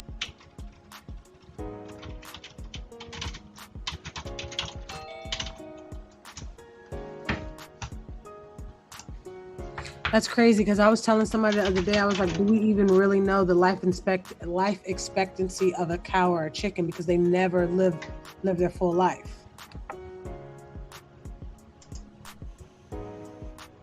think about it. What is the purpose? What was the cow created for? Not the oxen pulled the farm equipment. You didn't use cows for that. Look at when the cow popped up. And I mean the cows that we know today. Yeah, Because no, I oxen- get what you're saying. Yeah, because oxens and buffaloes, they can throw those in the cow family. They do a lot. But I'm talking about the cow, the milk cows, dairy cows that we know of today are hybrids. Okay. So where the cows originate? It says the original range of wild cows was North Africa, Europe, and Southern Asia. Cows were domesticated between 10,000 and 6,500 years ago by cultures great distances from each other. The typical Western cattle are from an older strain which was most likely first domesticated in Turkey. The most genetically diverse population of cattle is found in the Taurus Mountains of Turkey, which strongly indicates that cattle were first domesticated there. There is evidence of domesticated cattle remains in China at around the same time, about 10,000 years ago. But it is unclear if these cattle were traded from Turkey or native to China. What is known is that the domesticated cattle from Turkey spread to Europe and Africa, where they mated with native aurochs, very large wild cattle, and developed into their own local strains. Let me add some more information in where it says, how is a cow made? Cows are also man-made creatures. Let me clarify. The cows we milk and eat are man-made creatures. We created them through breeding over 10,000 years. They look similar to wild cattle now extinct because we bred them from what's on the inside. Yeah, see the cows you have today, like I said, they're man-made. So like how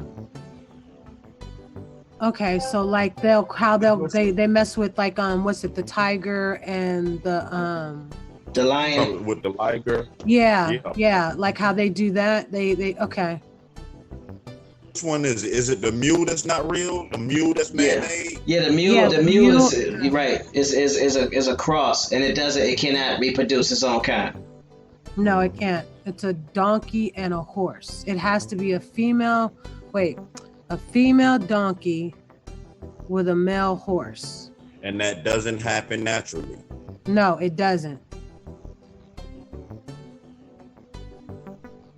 Yeah, because you got to remember, under the name cow, that animal don't exist. That's not even its name.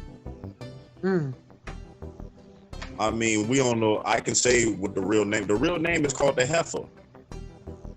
What you call a cow, original name is a heifer.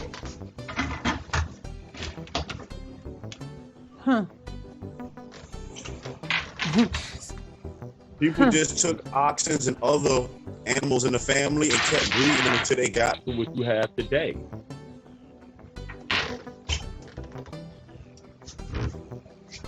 So my question is, if it's man-made and created, why are we drinking milk from this thing again?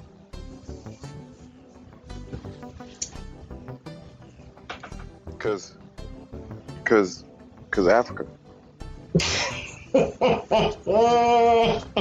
You stupid. Oh, you stupid.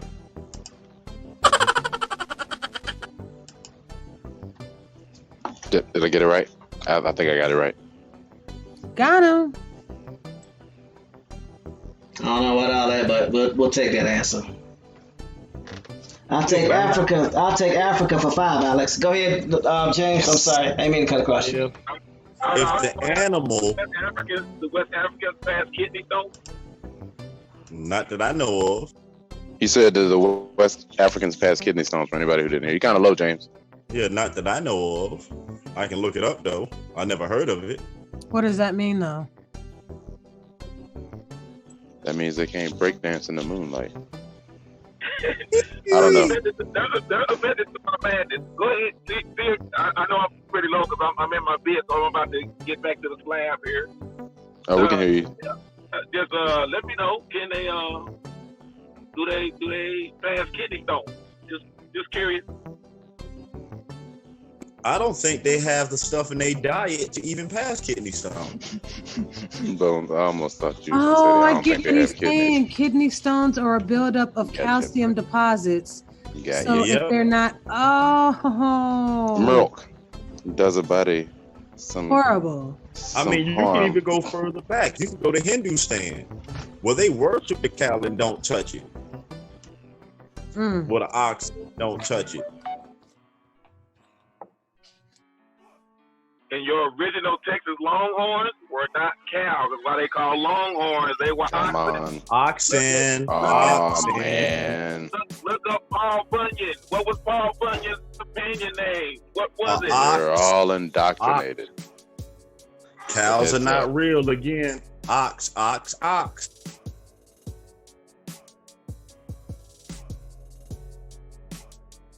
You notice we got an influx of cows, but you don't see oxes like that? Mm.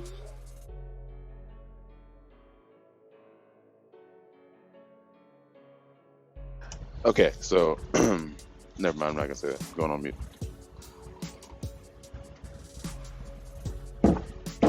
No, go ahead, say it. What you got? I'm still vetting. I'm not gonna say it. Okay.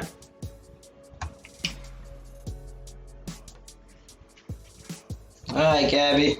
You ready to read some more, sis? Yeah, I'm ready to read some more. Don't sound so excited. Yes, copper ancestor. Cows are not real. Again, man-made. Ugh. Oh, Cliff says cows jump over the moon. Ho, ho, ho, ho, ho. Wow. Shout out to the best chat ever. Mm-mm-mm.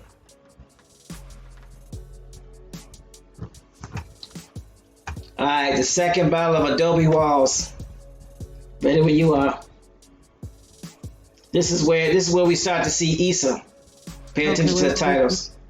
The second battle of Adobe Walls. Yes. Okay, I'm there. And Just- the dog laughed to see such a sport. And the fish. Wow. Little nursery rhymes, huh? Mm-hmm.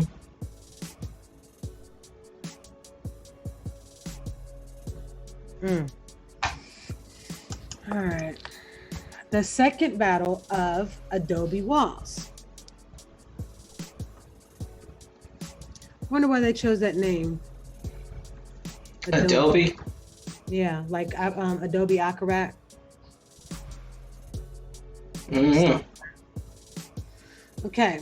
The second battle of Adobe Walls came during the Red River War, as the Plains tribes realized with increasing desperation that the buffalo hunters were killing off their food supply and the very means of survival for their people. A combined force of Comanche, Kiowa, Cheyenne, and other Plains tribes raised also 700 warriors, led by Comanche chiefs Karankawan, Isite, Coyote. Whoa, I'm not saying that. Coyote poop. That's kind of mean. Kobe Oboro, Wild Horse, Pere Okum, sick because of pneumonia, Really? couldn't join the party. Stop playing. Go ahead. Maui, Para, Akupaku, big red meat. Tabananika, sound of the sunrise, Isa Rosa, white wolf, Isa habit, wolf lying down, Hitetsi, little crow, Isa Nanika, he hearing a wolf, and Kiowa chiefs Guipango. I would say Guipango. Guipago. Santana.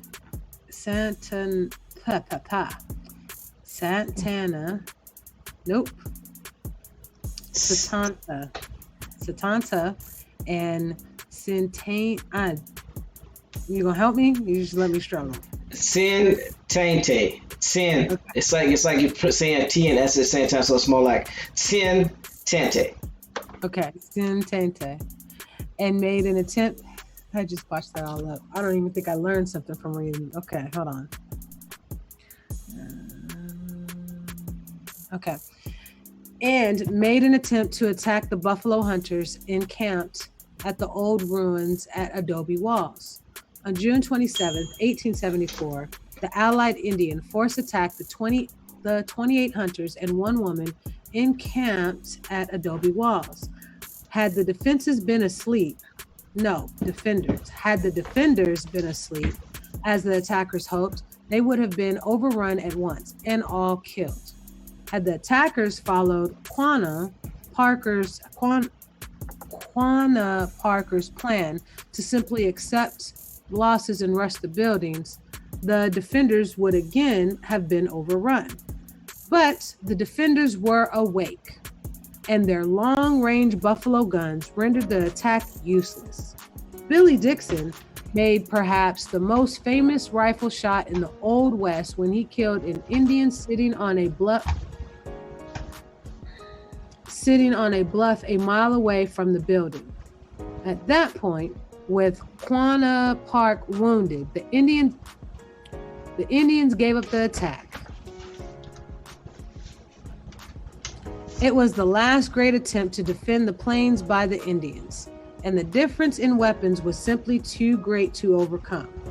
Pero Coon, head chief of the Kwahidi Comanche, as Pita Nakuna's natural successor, the great warrior who enjoyed fighting with his knives against the bears, was killed by pneumonia during the fighting days of Adobe Walls. Stop. Or at Adobe Walls. Okay, so they gonna say this dude that fights bears with a knife was killed by pneumonia? That don't even sound right. I mean, you can have walking pneumonia and not know it. It gives you a false sense of betterment. Yeah, but how do you get pneumonia? How do you get fluid in your lungs?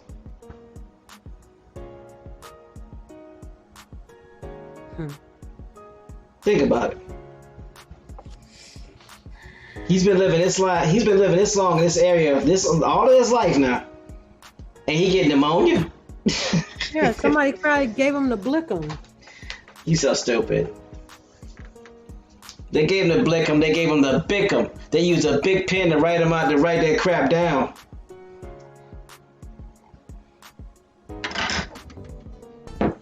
So that's just my 2 cents on that. Them long-range guns, man, those long-range guns change everything. But again, without those long-range guns, they ain't nothing. They weren't nothing. You hit somebody a mile away sitting on a bluff, that does change the war. Really far away. Yeah. I mean, a whole mile. But that also goes to show you how flat the plains were.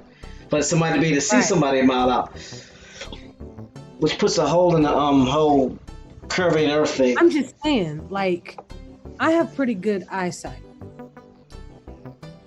A mile away is really, really, like, okay.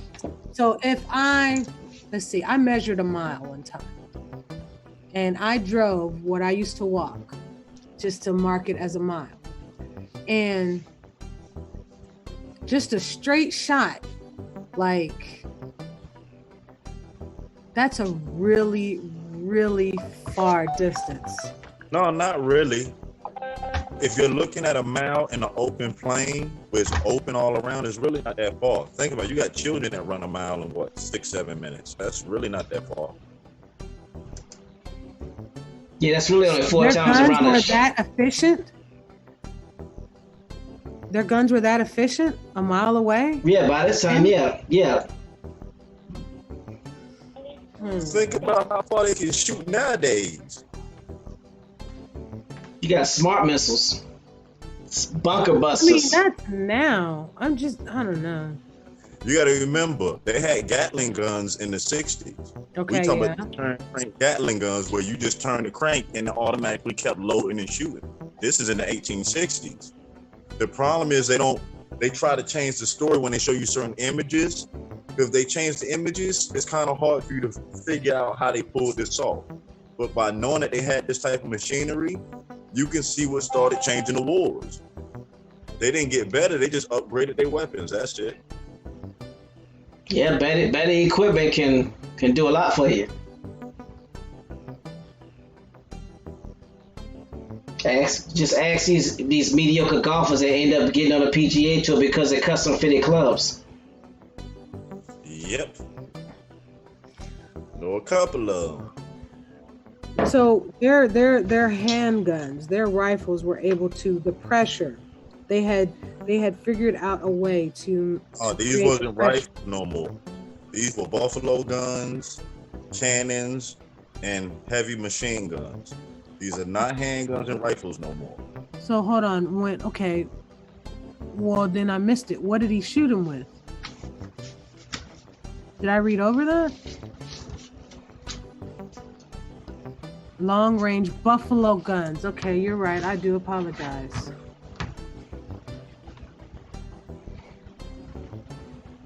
You got to think, if you hunting buffalo and you're not planning on chasing it, you can't be close. You got to at least be 200, 300 yards away. Right. Right, because they shoot at lions, at least 400 yards.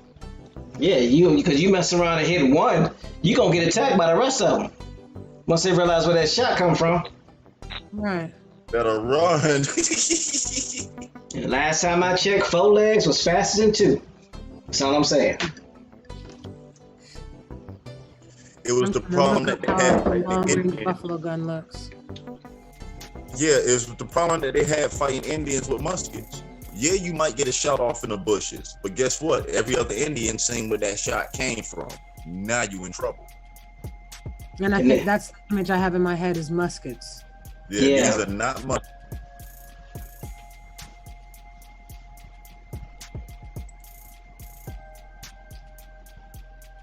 Yeah, about the time the Civil War,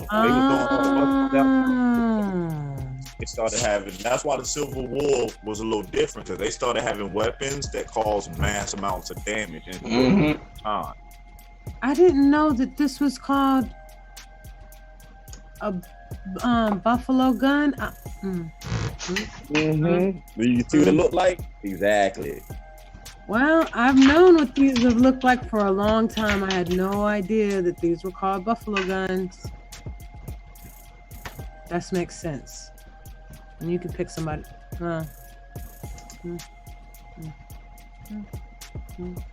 This makes sense. Wow.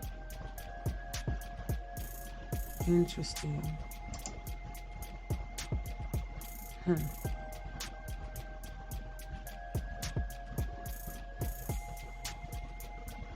But when you look at it and you read on it, it's kind of funny what it says.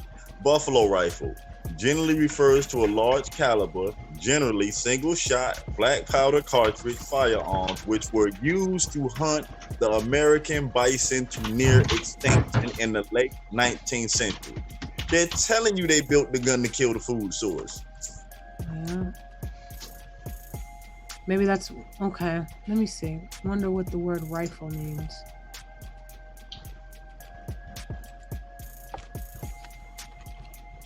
And you see that daggone round? Large caliber rounds. And I think after this, what came the elephant gun?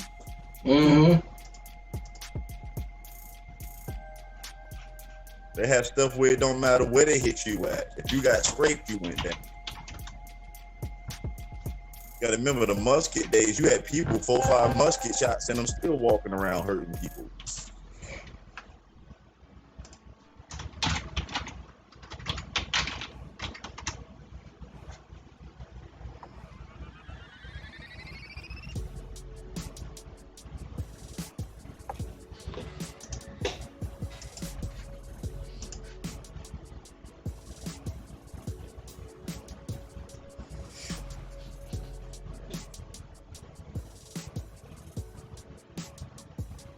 I'm wondering why they started calling it a rifle then.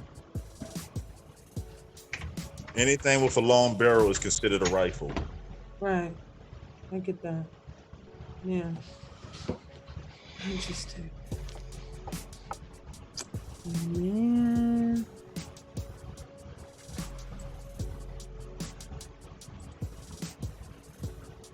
No sellout tomorrow. You're reading.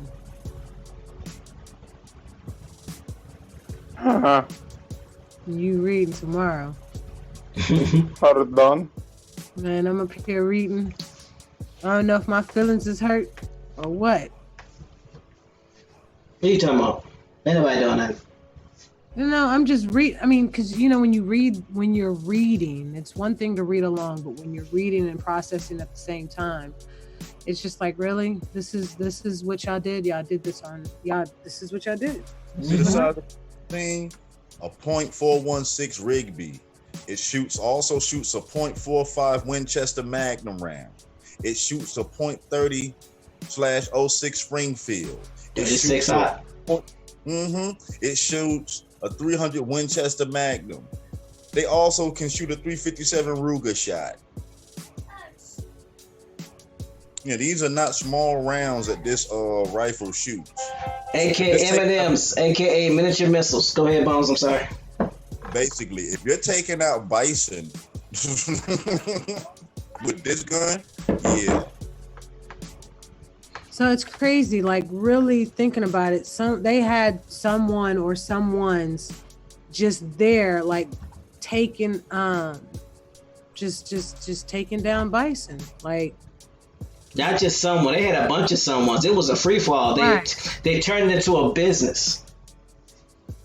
Sort of like what they did with the alligator in the South. Turned it into a business. Hunt them, kill them, get rid of the natural food sources for people. You can control the people. Now the people got to depend on you to eat. You starving. You ain't thinking about fighting when your stomach touching your back. Yeah. Legalizing it. Think about fighting a plate.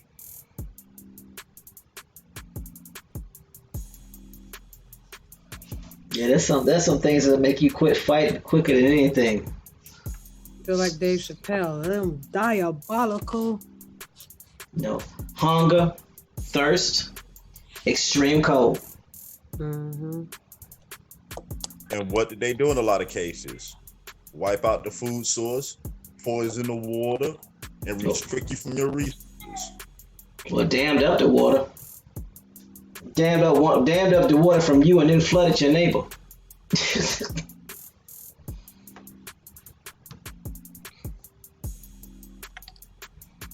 So, what'd you say, Bones? You was breaking up. No, just saying basically. So literally the dams are literally there to control the water. Yeah. Where it goes, who gets it, like literally. Yeah, and they told you they built dams to control the flow of water. So before the dam, what was the natural path of that water? And I'm still believing if you was to unflood a lot of these damned areas, that there's a whole lot of Indian villages and constructions at the bottom of them. Yeah, they are. Yeah, I'm just thinking about like all the places, all the states that I've been, right? Mm-hmm. California all the way to North Carolina, all the states that I've lived, all the states that I've been. And I'm thinking about all the places that the soil looks rich, but it was just dry. Like there was no vegetation, there was nothing growing, but you could tell that something used to be there. Or just it's really hitting me like, okay, like this was completely done on purpose. Exactly. Remember when we talked about the PKW Act, where they started having theaters and plays, and it also was responsible for building all these dams in the early 1800s, or actually 1840s. That's where they got a lot of that money from. And they were able to employ 8 million people up until World War II. That's where a lot of that came from. Remember, they learned how to build the dams from the Natchez Indians. Right. So they just started building dams all over the United States. And another thing too is when you build these dams, you're interfering with the Eastern's waterways and keeping them from getting from one area to another. That's how you cut down their movements. How do you beat somebody on their own natural land? You change the landscape. So now they don't, you know what I'm saying? It's not natural for them on where to go and what to do. Because you rechange the whole landscape on them. I can't remember who, but I was watching a documentary where they were talking about, they said it was in the 1700s, they were talking about how their goal was to change the landscape of the land in America. I got to remember what that was, but you're absolutely correct. Yeah, you change the landscape. You change the land. Dang.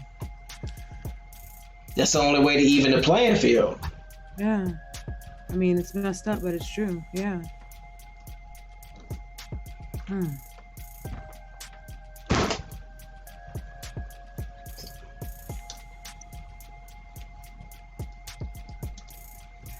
Oh crap! That's what they're doing to the neighborhoods now. Yep. And the housing communities now. It's like every 10 years they do that. They move us from the suburbs to the cities, from cities to the suburbs. It was like every 10 to 20 years. And I think it has something to do with the shift in the power grids.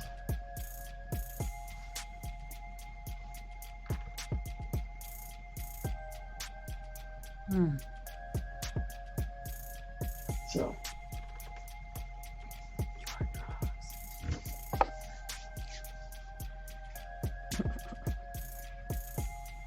cool beans. Wow. Exactly. Wow. All right, am I reading? Yeah, we can read this one paragraph. Attack on Perua Coop's camp near Onondaga. So that's Perua Coop's camp near Onondaga. Good job. After Adobe's walls fight, several Yamperika, Isa Nanika, Hatetsi, aka Tuika Tisat. You know, okay, I may not be able to pronounce this, but a lot of the names and it's the way the spelling's messing me up. Mm-hmm. Or not messing me up. It reminds this spelling right here.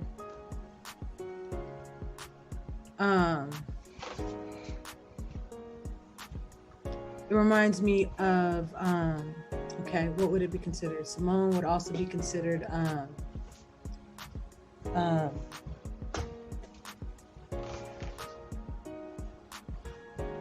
I'm just having a brain fart, never mind. Okay, and camping nearby, Taba, Nika, and Isarosa, Katsotika, Maui, he too camping nearby, Nakoni, and Kwahadi, head chief after Para Akum's death, bands went to Fort Sill Agency for the census and the distribution of annuities. Stop right there. Interesting, isn't it? Mm-hmm. So they went to this Fort Sill Agency. So this is an installation of some sort? Is this a reservation? So they had to be counted? And it's funny, it's interesting when you was reading and I heard Tabanakia and it said at Isarosa. Tabanakia, if you take the K and you put it in front of the Taba, it's Catawba.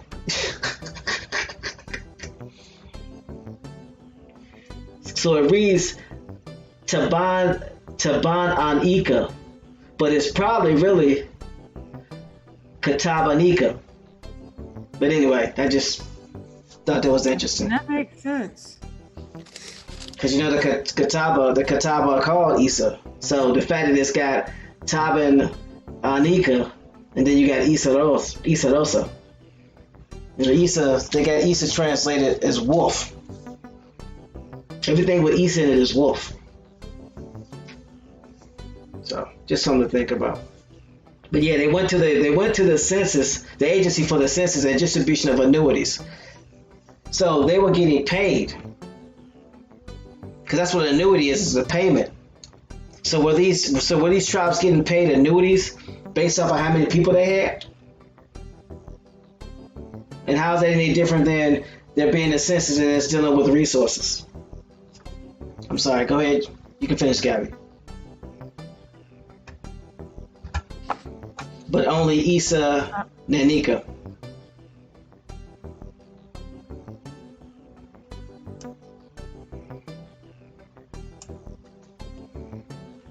See what I got highlighted on the screen?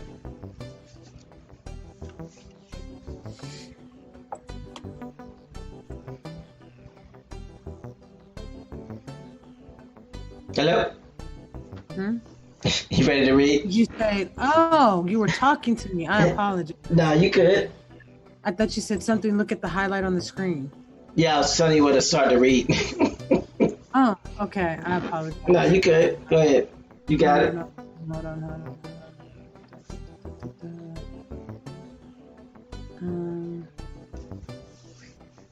Okay. Bands went to Fort Sill Agency for the Census and Distribution of Annuities, but only Isa Nanika was allowed to stay in Fort Sill Reserve. And the other chiefs had to lead their people to the Wichita Agency at Anadarko. Stop. What did Choctaw Jimmy says that the Wichita Agency was? That's where the Buffalo Soldiers were. Mm-hmm. So why would Isa and Nanika be allowed to stay, but the rest of the chiefs and their people had to go to Wichita Agency?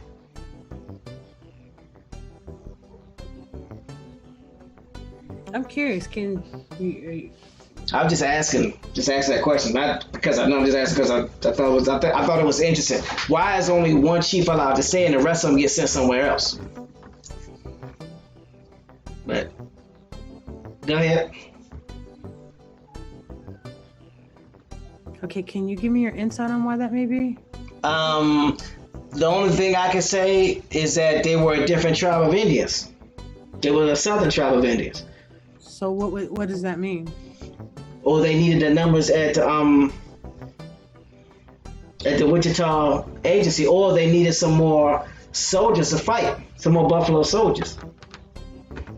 Because if Wichita Agency was where the Buffalo soldiers were, then that's probably a training facility for Buffalo soldiers, or a facility where all the Buffalo soldiers were, and they reported. So those were the ones that was probably going to be Buffalo soldiers. So that means it would be your Seminole, your Alabama. That's what I'm thinking. Your Seminole, your Cato, your Wichita. So they only wanted certain tribes or a certain tribe of or certain tribes of people to go to the Wichita Agency to be a Buffalo soldier. I would have to guess that, because why else would you? I'm just trying to get a type of perspective to expand on. Well, you got to remember, certain Indians were good for certain things. Right. Certain Indians were trackers. Certain Indians were great warriors. Not all Indians were great warriors. So if you're gonna get Indians to corral and fight Indians, and they have to have certain skill sets, right? Mm-hmm. And again, you gotta remember, a lot of these tribes are listed up under one title. That don't mean that's who they are. Because remember, as Choctaw Jimmy was saying, is that the Plains Indians were moved to the reservations where the Southern Indians were, and they just made those Plains Indians chiefs. Gotcha. Okay. So right. So that's what. So I'm speculating. I'm not saying this is what happened, but this is what this looks like. Because why else would you send a bunch of Indians to where some Buffalo Soldiers are? Right. So like Divergent. Say what? So like Divergent, where they had factions and they separate people by war, intelligence, candor, and yeah. If I had to guess, that's what I would. Yeah. That's what they did. Yeah. Okay. What did you say, James? Oh, I was just saying bingo, because now these are the appointed chiefs. Because if you recall, the process of trying to remove the southern Indians, which are your Uli, started with the Natchez. That started in the 1700s. So you think about all of these wars, so-called Creek Wars, Seminole Wars, they had started pushing us into that territory, although some of us were already there. But then, like I said, Texas was the last stand. 40 years, at least 40 years, but let's just say 50, 60 years if you go back dealing with the Natchez, are almost 100 years before. So we'd already been in that territory, been in that land. Those of us that were already here in this area, and then those that came back later on, and those of us that were going back and forth between Mexico and Florida and all the Caribbean and everything else. So then you have these Comanches cutting these deals with these Europeans, and they making them chiefs. Now all of a sudden, these plain Indians, aka Comanches, now have all of these quote unquote slaves. How did it happen? Because go back again and think about it when they said, during the Trail of Tears, all of these tribes were allowed to take their slaves. You're being forced out of your house. You're being mistreated, but you're not mistreated enough to not allow your slaves, quote unquote, to come with you by the thousands, tens of thousands of slaves. But then they give you the story that these Indians on the Trail of Tears were starving to death, had no shoes, given blankets with smallpox, catching pneumonia. How is all of this happening? And you able to keep slaves when you starving to death? They changing the timelines and they changing the narrative. You're already there, and you're placed as the leader on this reservation. You have now been appointed by the United States. And we see over and over where they were appointing chiefs. That's all they did. We were already there. Wichita Falls, Ouachita Falls, Choctaw Falls, Caddo Mills. I yield the mic.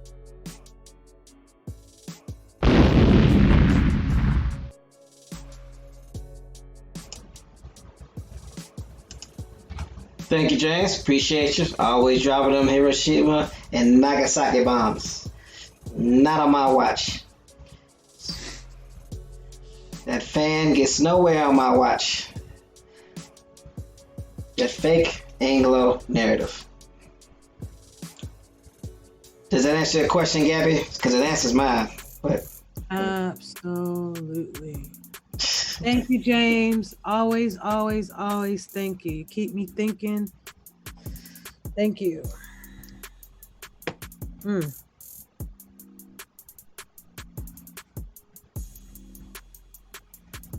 I don't know where I'm at. Okay, so you're at the where's my mouse? Oh, I need to scroll down. Yeah, because it says talks about the other chiefs had to lead their people to the Wichita Agency, which is where the Buffalo Soldiers were, and Darko, Anadarko. Bands, annuities, chiefs to lead the people to the Wichita. Okay. I know where I'm at. Yeah, it says following some killings by Kiowa. Following some killings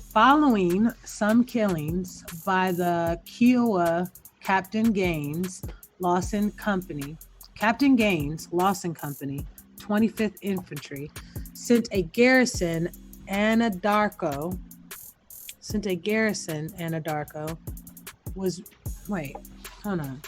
He was sent to garrison Anadarko.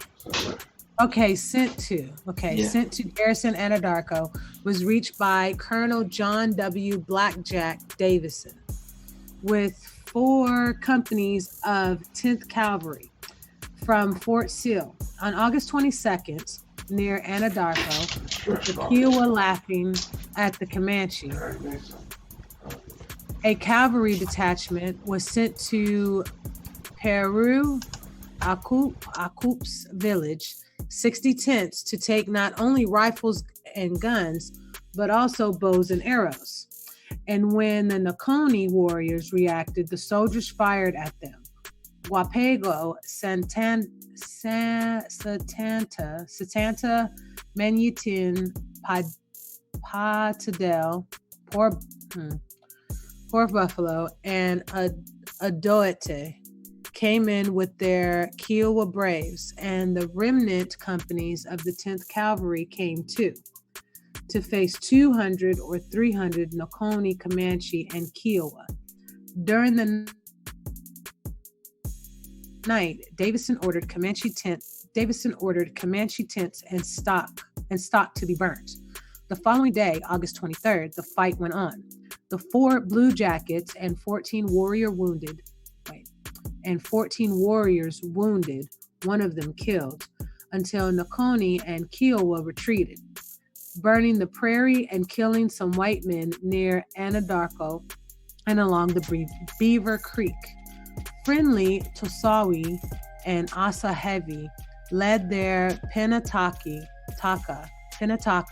to Fort Sill. Caillou probably judged wiser to go. With his friends Nakoni Band, the Wichita Agency, the hostile Yamparika and Nakoni joined the Kwahati and Katsotika, camping at Chinaberry Trees, Palo Duro Canyon. All right, I don't know what I just read, but I don't think it gave me an explanation. Okay, so basically, I mean, no, I know what I just read. Right. It just doesn't sound, it did not sound like I was reading an explanation. So I was trying to follow while you was reading, so let me see if I can make sense of it. So John Jack Davison took 4 companies of the 10th Cavalry from Fort Sill on August 22nd to Anadarko with the Kiowa laughing at the Comanche. A cavalry detachment was sent to Pedro village to take not only the rifles and guns, but also the bows and arrows. When the soldiers reached the soldiers, fired on them. So the 10th Cavalry was supposed to come to Anadarko and take the guns and rifles from these Indians, but they were fired upon. Oh, I get it. Hold on. Okay, this is why. Okay, so I didn't click on it all the way. I just have my cursor over the 10th Cavalry. Mm-hmm. It says the 10th Cavalry Regiment is a unit of the United States Army formed as a segregated African-American unit. Mm-hmm. The 10th Cavalry was the original Buffalo Soldiers regiments in the post-Civil War. Okay, so, this makes sense. Jack Black. Okay, this makes sense.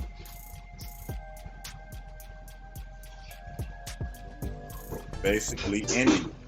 Right. So basically what I'm yeah, okay, you're absolutely correct. That's why it didn't make any sense. Like I wasn't seeing okay, so Indian on Indian war. Right, and so instead of saying Buffalo Soldiers, they just say 10th Cavalry. But the 10th Cavalry are the Buffalo Soldiers. I'm sorry, go ahead, James. No, I was just, you hit the nail right on the head. And instead of saying Buffalo Soldiers, just say Seminole. Because if you recall, the Seminoles, all of them didn't leave Florida, but there was a great bunch of them that left. And remember talking about John Horse and how he went into Mexico / the border of Texas. So you have Seminoles. These are your Buffalo Soldiers. So when you see 10th Cavalry, Buffalo Soldiers. Buffalo Soldiers, Seminole. Because they could not defeat the Seminole. The U.S. government never defeated the Seminoles, so they just cut them a deal. The same uniforms that you see, again, as Seminole soldiers that I put in the back chat a couple of months ago, those are the same uniform as the Buffalo Soldiers because they're one and the same.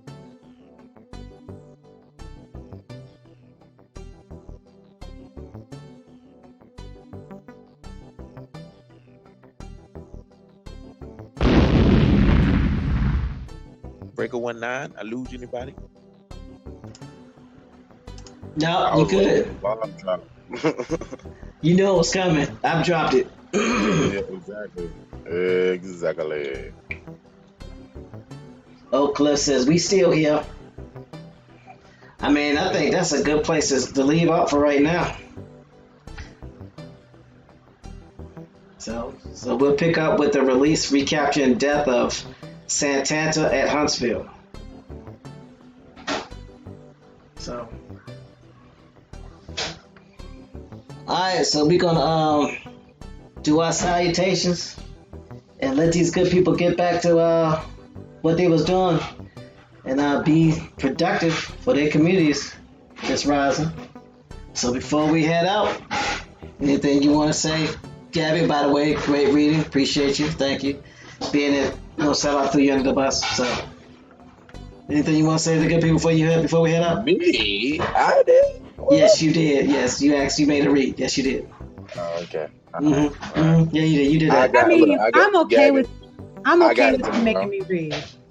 I had to redeem my self-esteem though. All right, the positive hands. I'm okay with him making me read. I had to redeem my self-esteem. I'm gonna practice on my reading tonight. So I can read better tomorrow. Really? That's what we're doing. Yeah, we're gonna have to tag team back again tomorrow. Back again. Check your record, so let's begin. See, I know you knew the lyrics. I'm sorry, she's no problem. Answering the chat real quick. Basically, the way it's set up, all of you who have the app, when any major news from the Byron Allen case drops, you will get a notification on it. So if there's any major changes in it, you will be informed on it directly through the app. Notified. And as well, I've been reading the comments. We have been working on the gardening section on tips to help people start their gardens and maintain them. So as soon as we get enough information and vet it all, we will have it on the website. Facts. Thank you for that, Bone. My bad, Gabby. You were salutating. Go ahead, Gabby. You good? Go ahead. What you got for the good people? Let's see what I got. You know, when I first heard Bones say fam, or no, I heard him say relatives. It's like, that's new. And now I get it more and more now. And when I first heard y'all say, find out who your enemies were, find out who your friends were then, figure out what if that's what it is now. Like, it just makes more sense. It makes more sense. Especially paying attention to titles and names and everything. It makes more sense. So what I got is peace and blissfulness and prosperity. Have a beautiful day. Peace to the chat. Peace to the panel and everyone. But definitely, James, thank you. You keep me thinking. You keep me reading. Don't let your head explode. I will do my best. No scanners. Too late. So, go ahead, Sella. What you got for good people? Nothing much. Grand Rising. Peace to the chat. Peace to the panel. Nah, I'm joking. Man, download the app if you ain't got it. Sorry to the iPhone users. We working on it. We're trying to get you there. Yeah, man, this is a nice day today. Nice Friday. Appreciate everybody for showing up. Email us. Hit us in the global chat. Peace, y'all.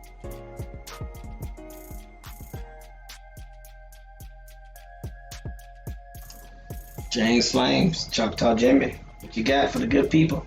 Hit them upside the head, but don't hurt them. We need them to come back.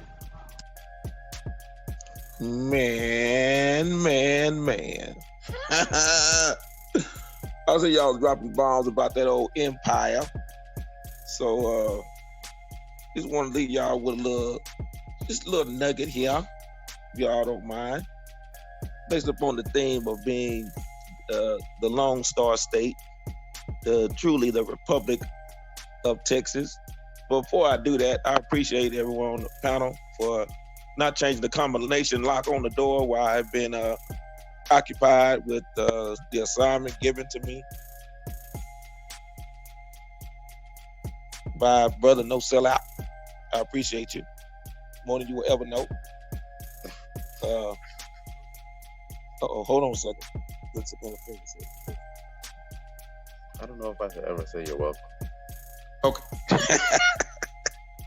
Yeah, and so I want to just say, shout out to you for that. So I appreciate you. Sister Gabrielle Union, keep doing what you're doing. Like I say, don't read too much because your head will explode and it will make you angry. So I don't want your head to explode. Brother Thomas is out there still with, in case y'all didn't know, we talk about, I'm just the host. I keep telling y'all, it takes a lot of work. I double dog dare anybody. Start just a 20-minute program, 20-minute segment. Matter of fact, this is a shout out to La Presidente, Lady Danielle. In case y'all didn't know, ask her. She's 30-minute segments. Ask her how much work you put in just for 30 minutes. And think about what if you do, and she's doing it one, maybe a couple of days a week top. Think about it, if you do that, multiply that times triple amount the time, sometimes quadruple amount of the time, 5 days a week. So what's being put in, what he does to make it flow so smoothly, he makes it seem like, man, I'll just do this. I get up out of bed, do this in my sleep in my pajamas. It's not that easy, ladies and gentlemen. Don't let smooth taste fool you. But Bones, I tell you, back there hitting those switches like that alien on Men in Black at the post office. Tell you, see all the tentacles he got?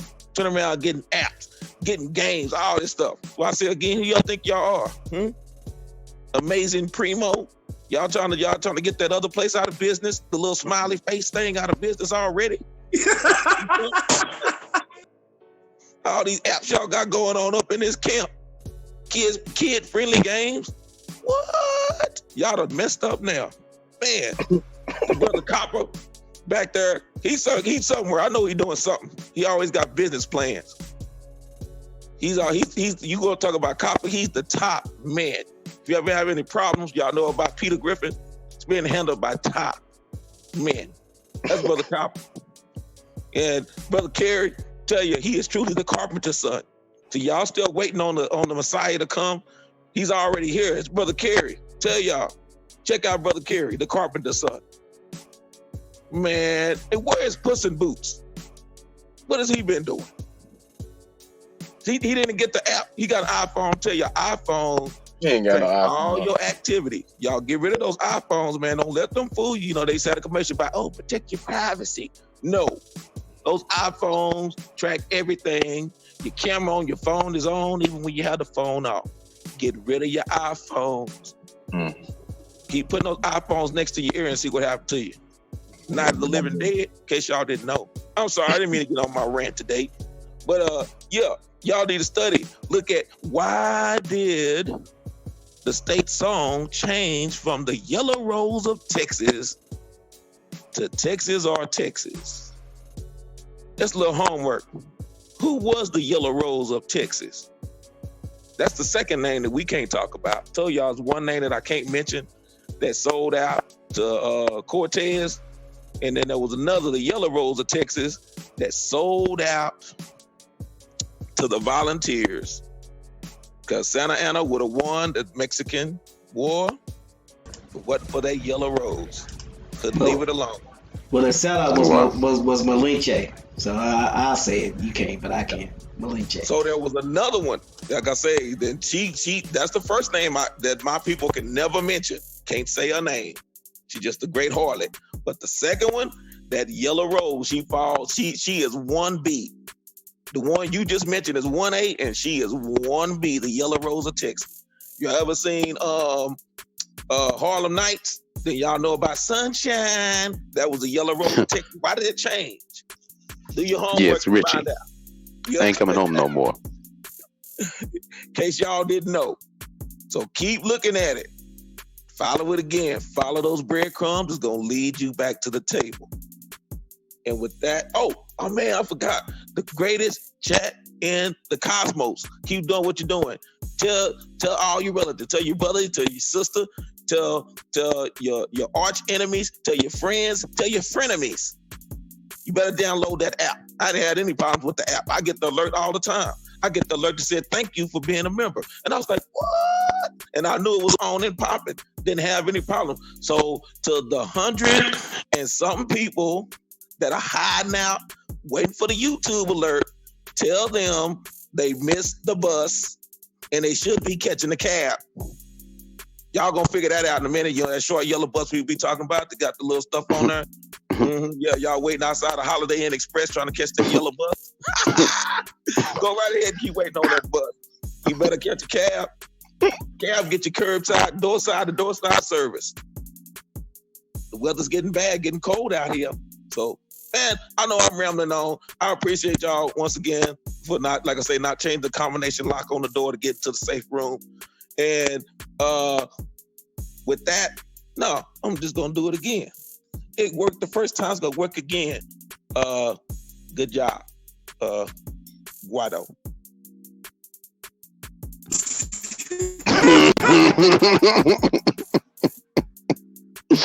Basically. And he hung up again. And he ain't coming back. He ain't coming back last. That's how you drop the mic. Hey y'all, I looked up the yellow rose and it's gonna be interesting. So we'll talk about that tomorrow. Yeah, we'll talk about that tomorrow. So I ain't got nothing. Just want to let everybody know that we appreciate y'all. Appreciate you coming in. Appreciate you supporting, and we hope that all is well. Remember, we do everything to help. We do everything to help you get tied into your tribes and to help you support and become financially independent. So with that, thank you for all those that are on the website, for all those that registered, for all those that support, for all those that share this information and share with everybody that you love. We'll be here tomorrow. So we look forward to seeing you then. And with that, I turn it over to Bones H. McCoy and let her take us out of here. I'm on mute. All right, appreciate that, TMH. Like to thank James, Gabby, No Sellout for the work that they put in every rising to make the show what it is. We'll also like to thank the chat, the ones that's active every rising and the ones that's just listening. As well, I want to thank everyone for the support of downloading the Tontonist Assembly app and coming over to the website.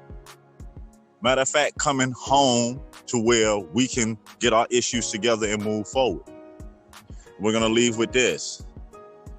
It feels good when you have your own relatives.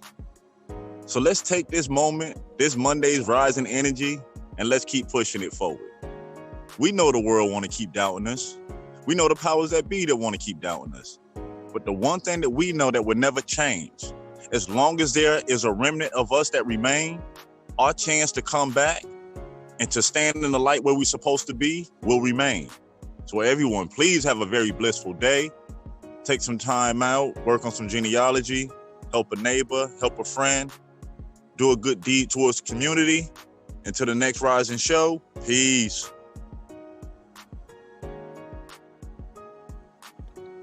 Peace, y'all. Download the A2 app, the app that plays. Shout out to Giovanni.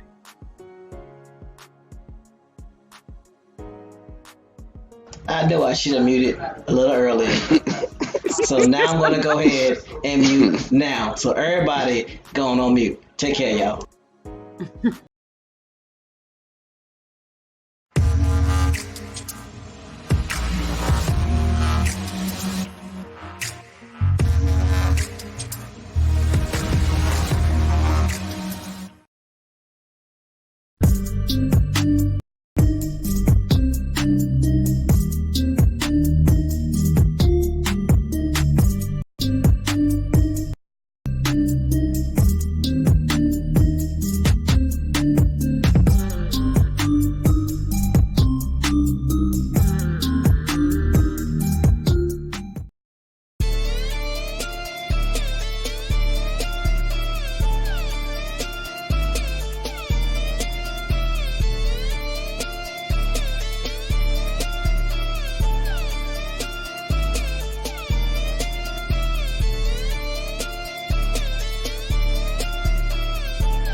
Warning, warning.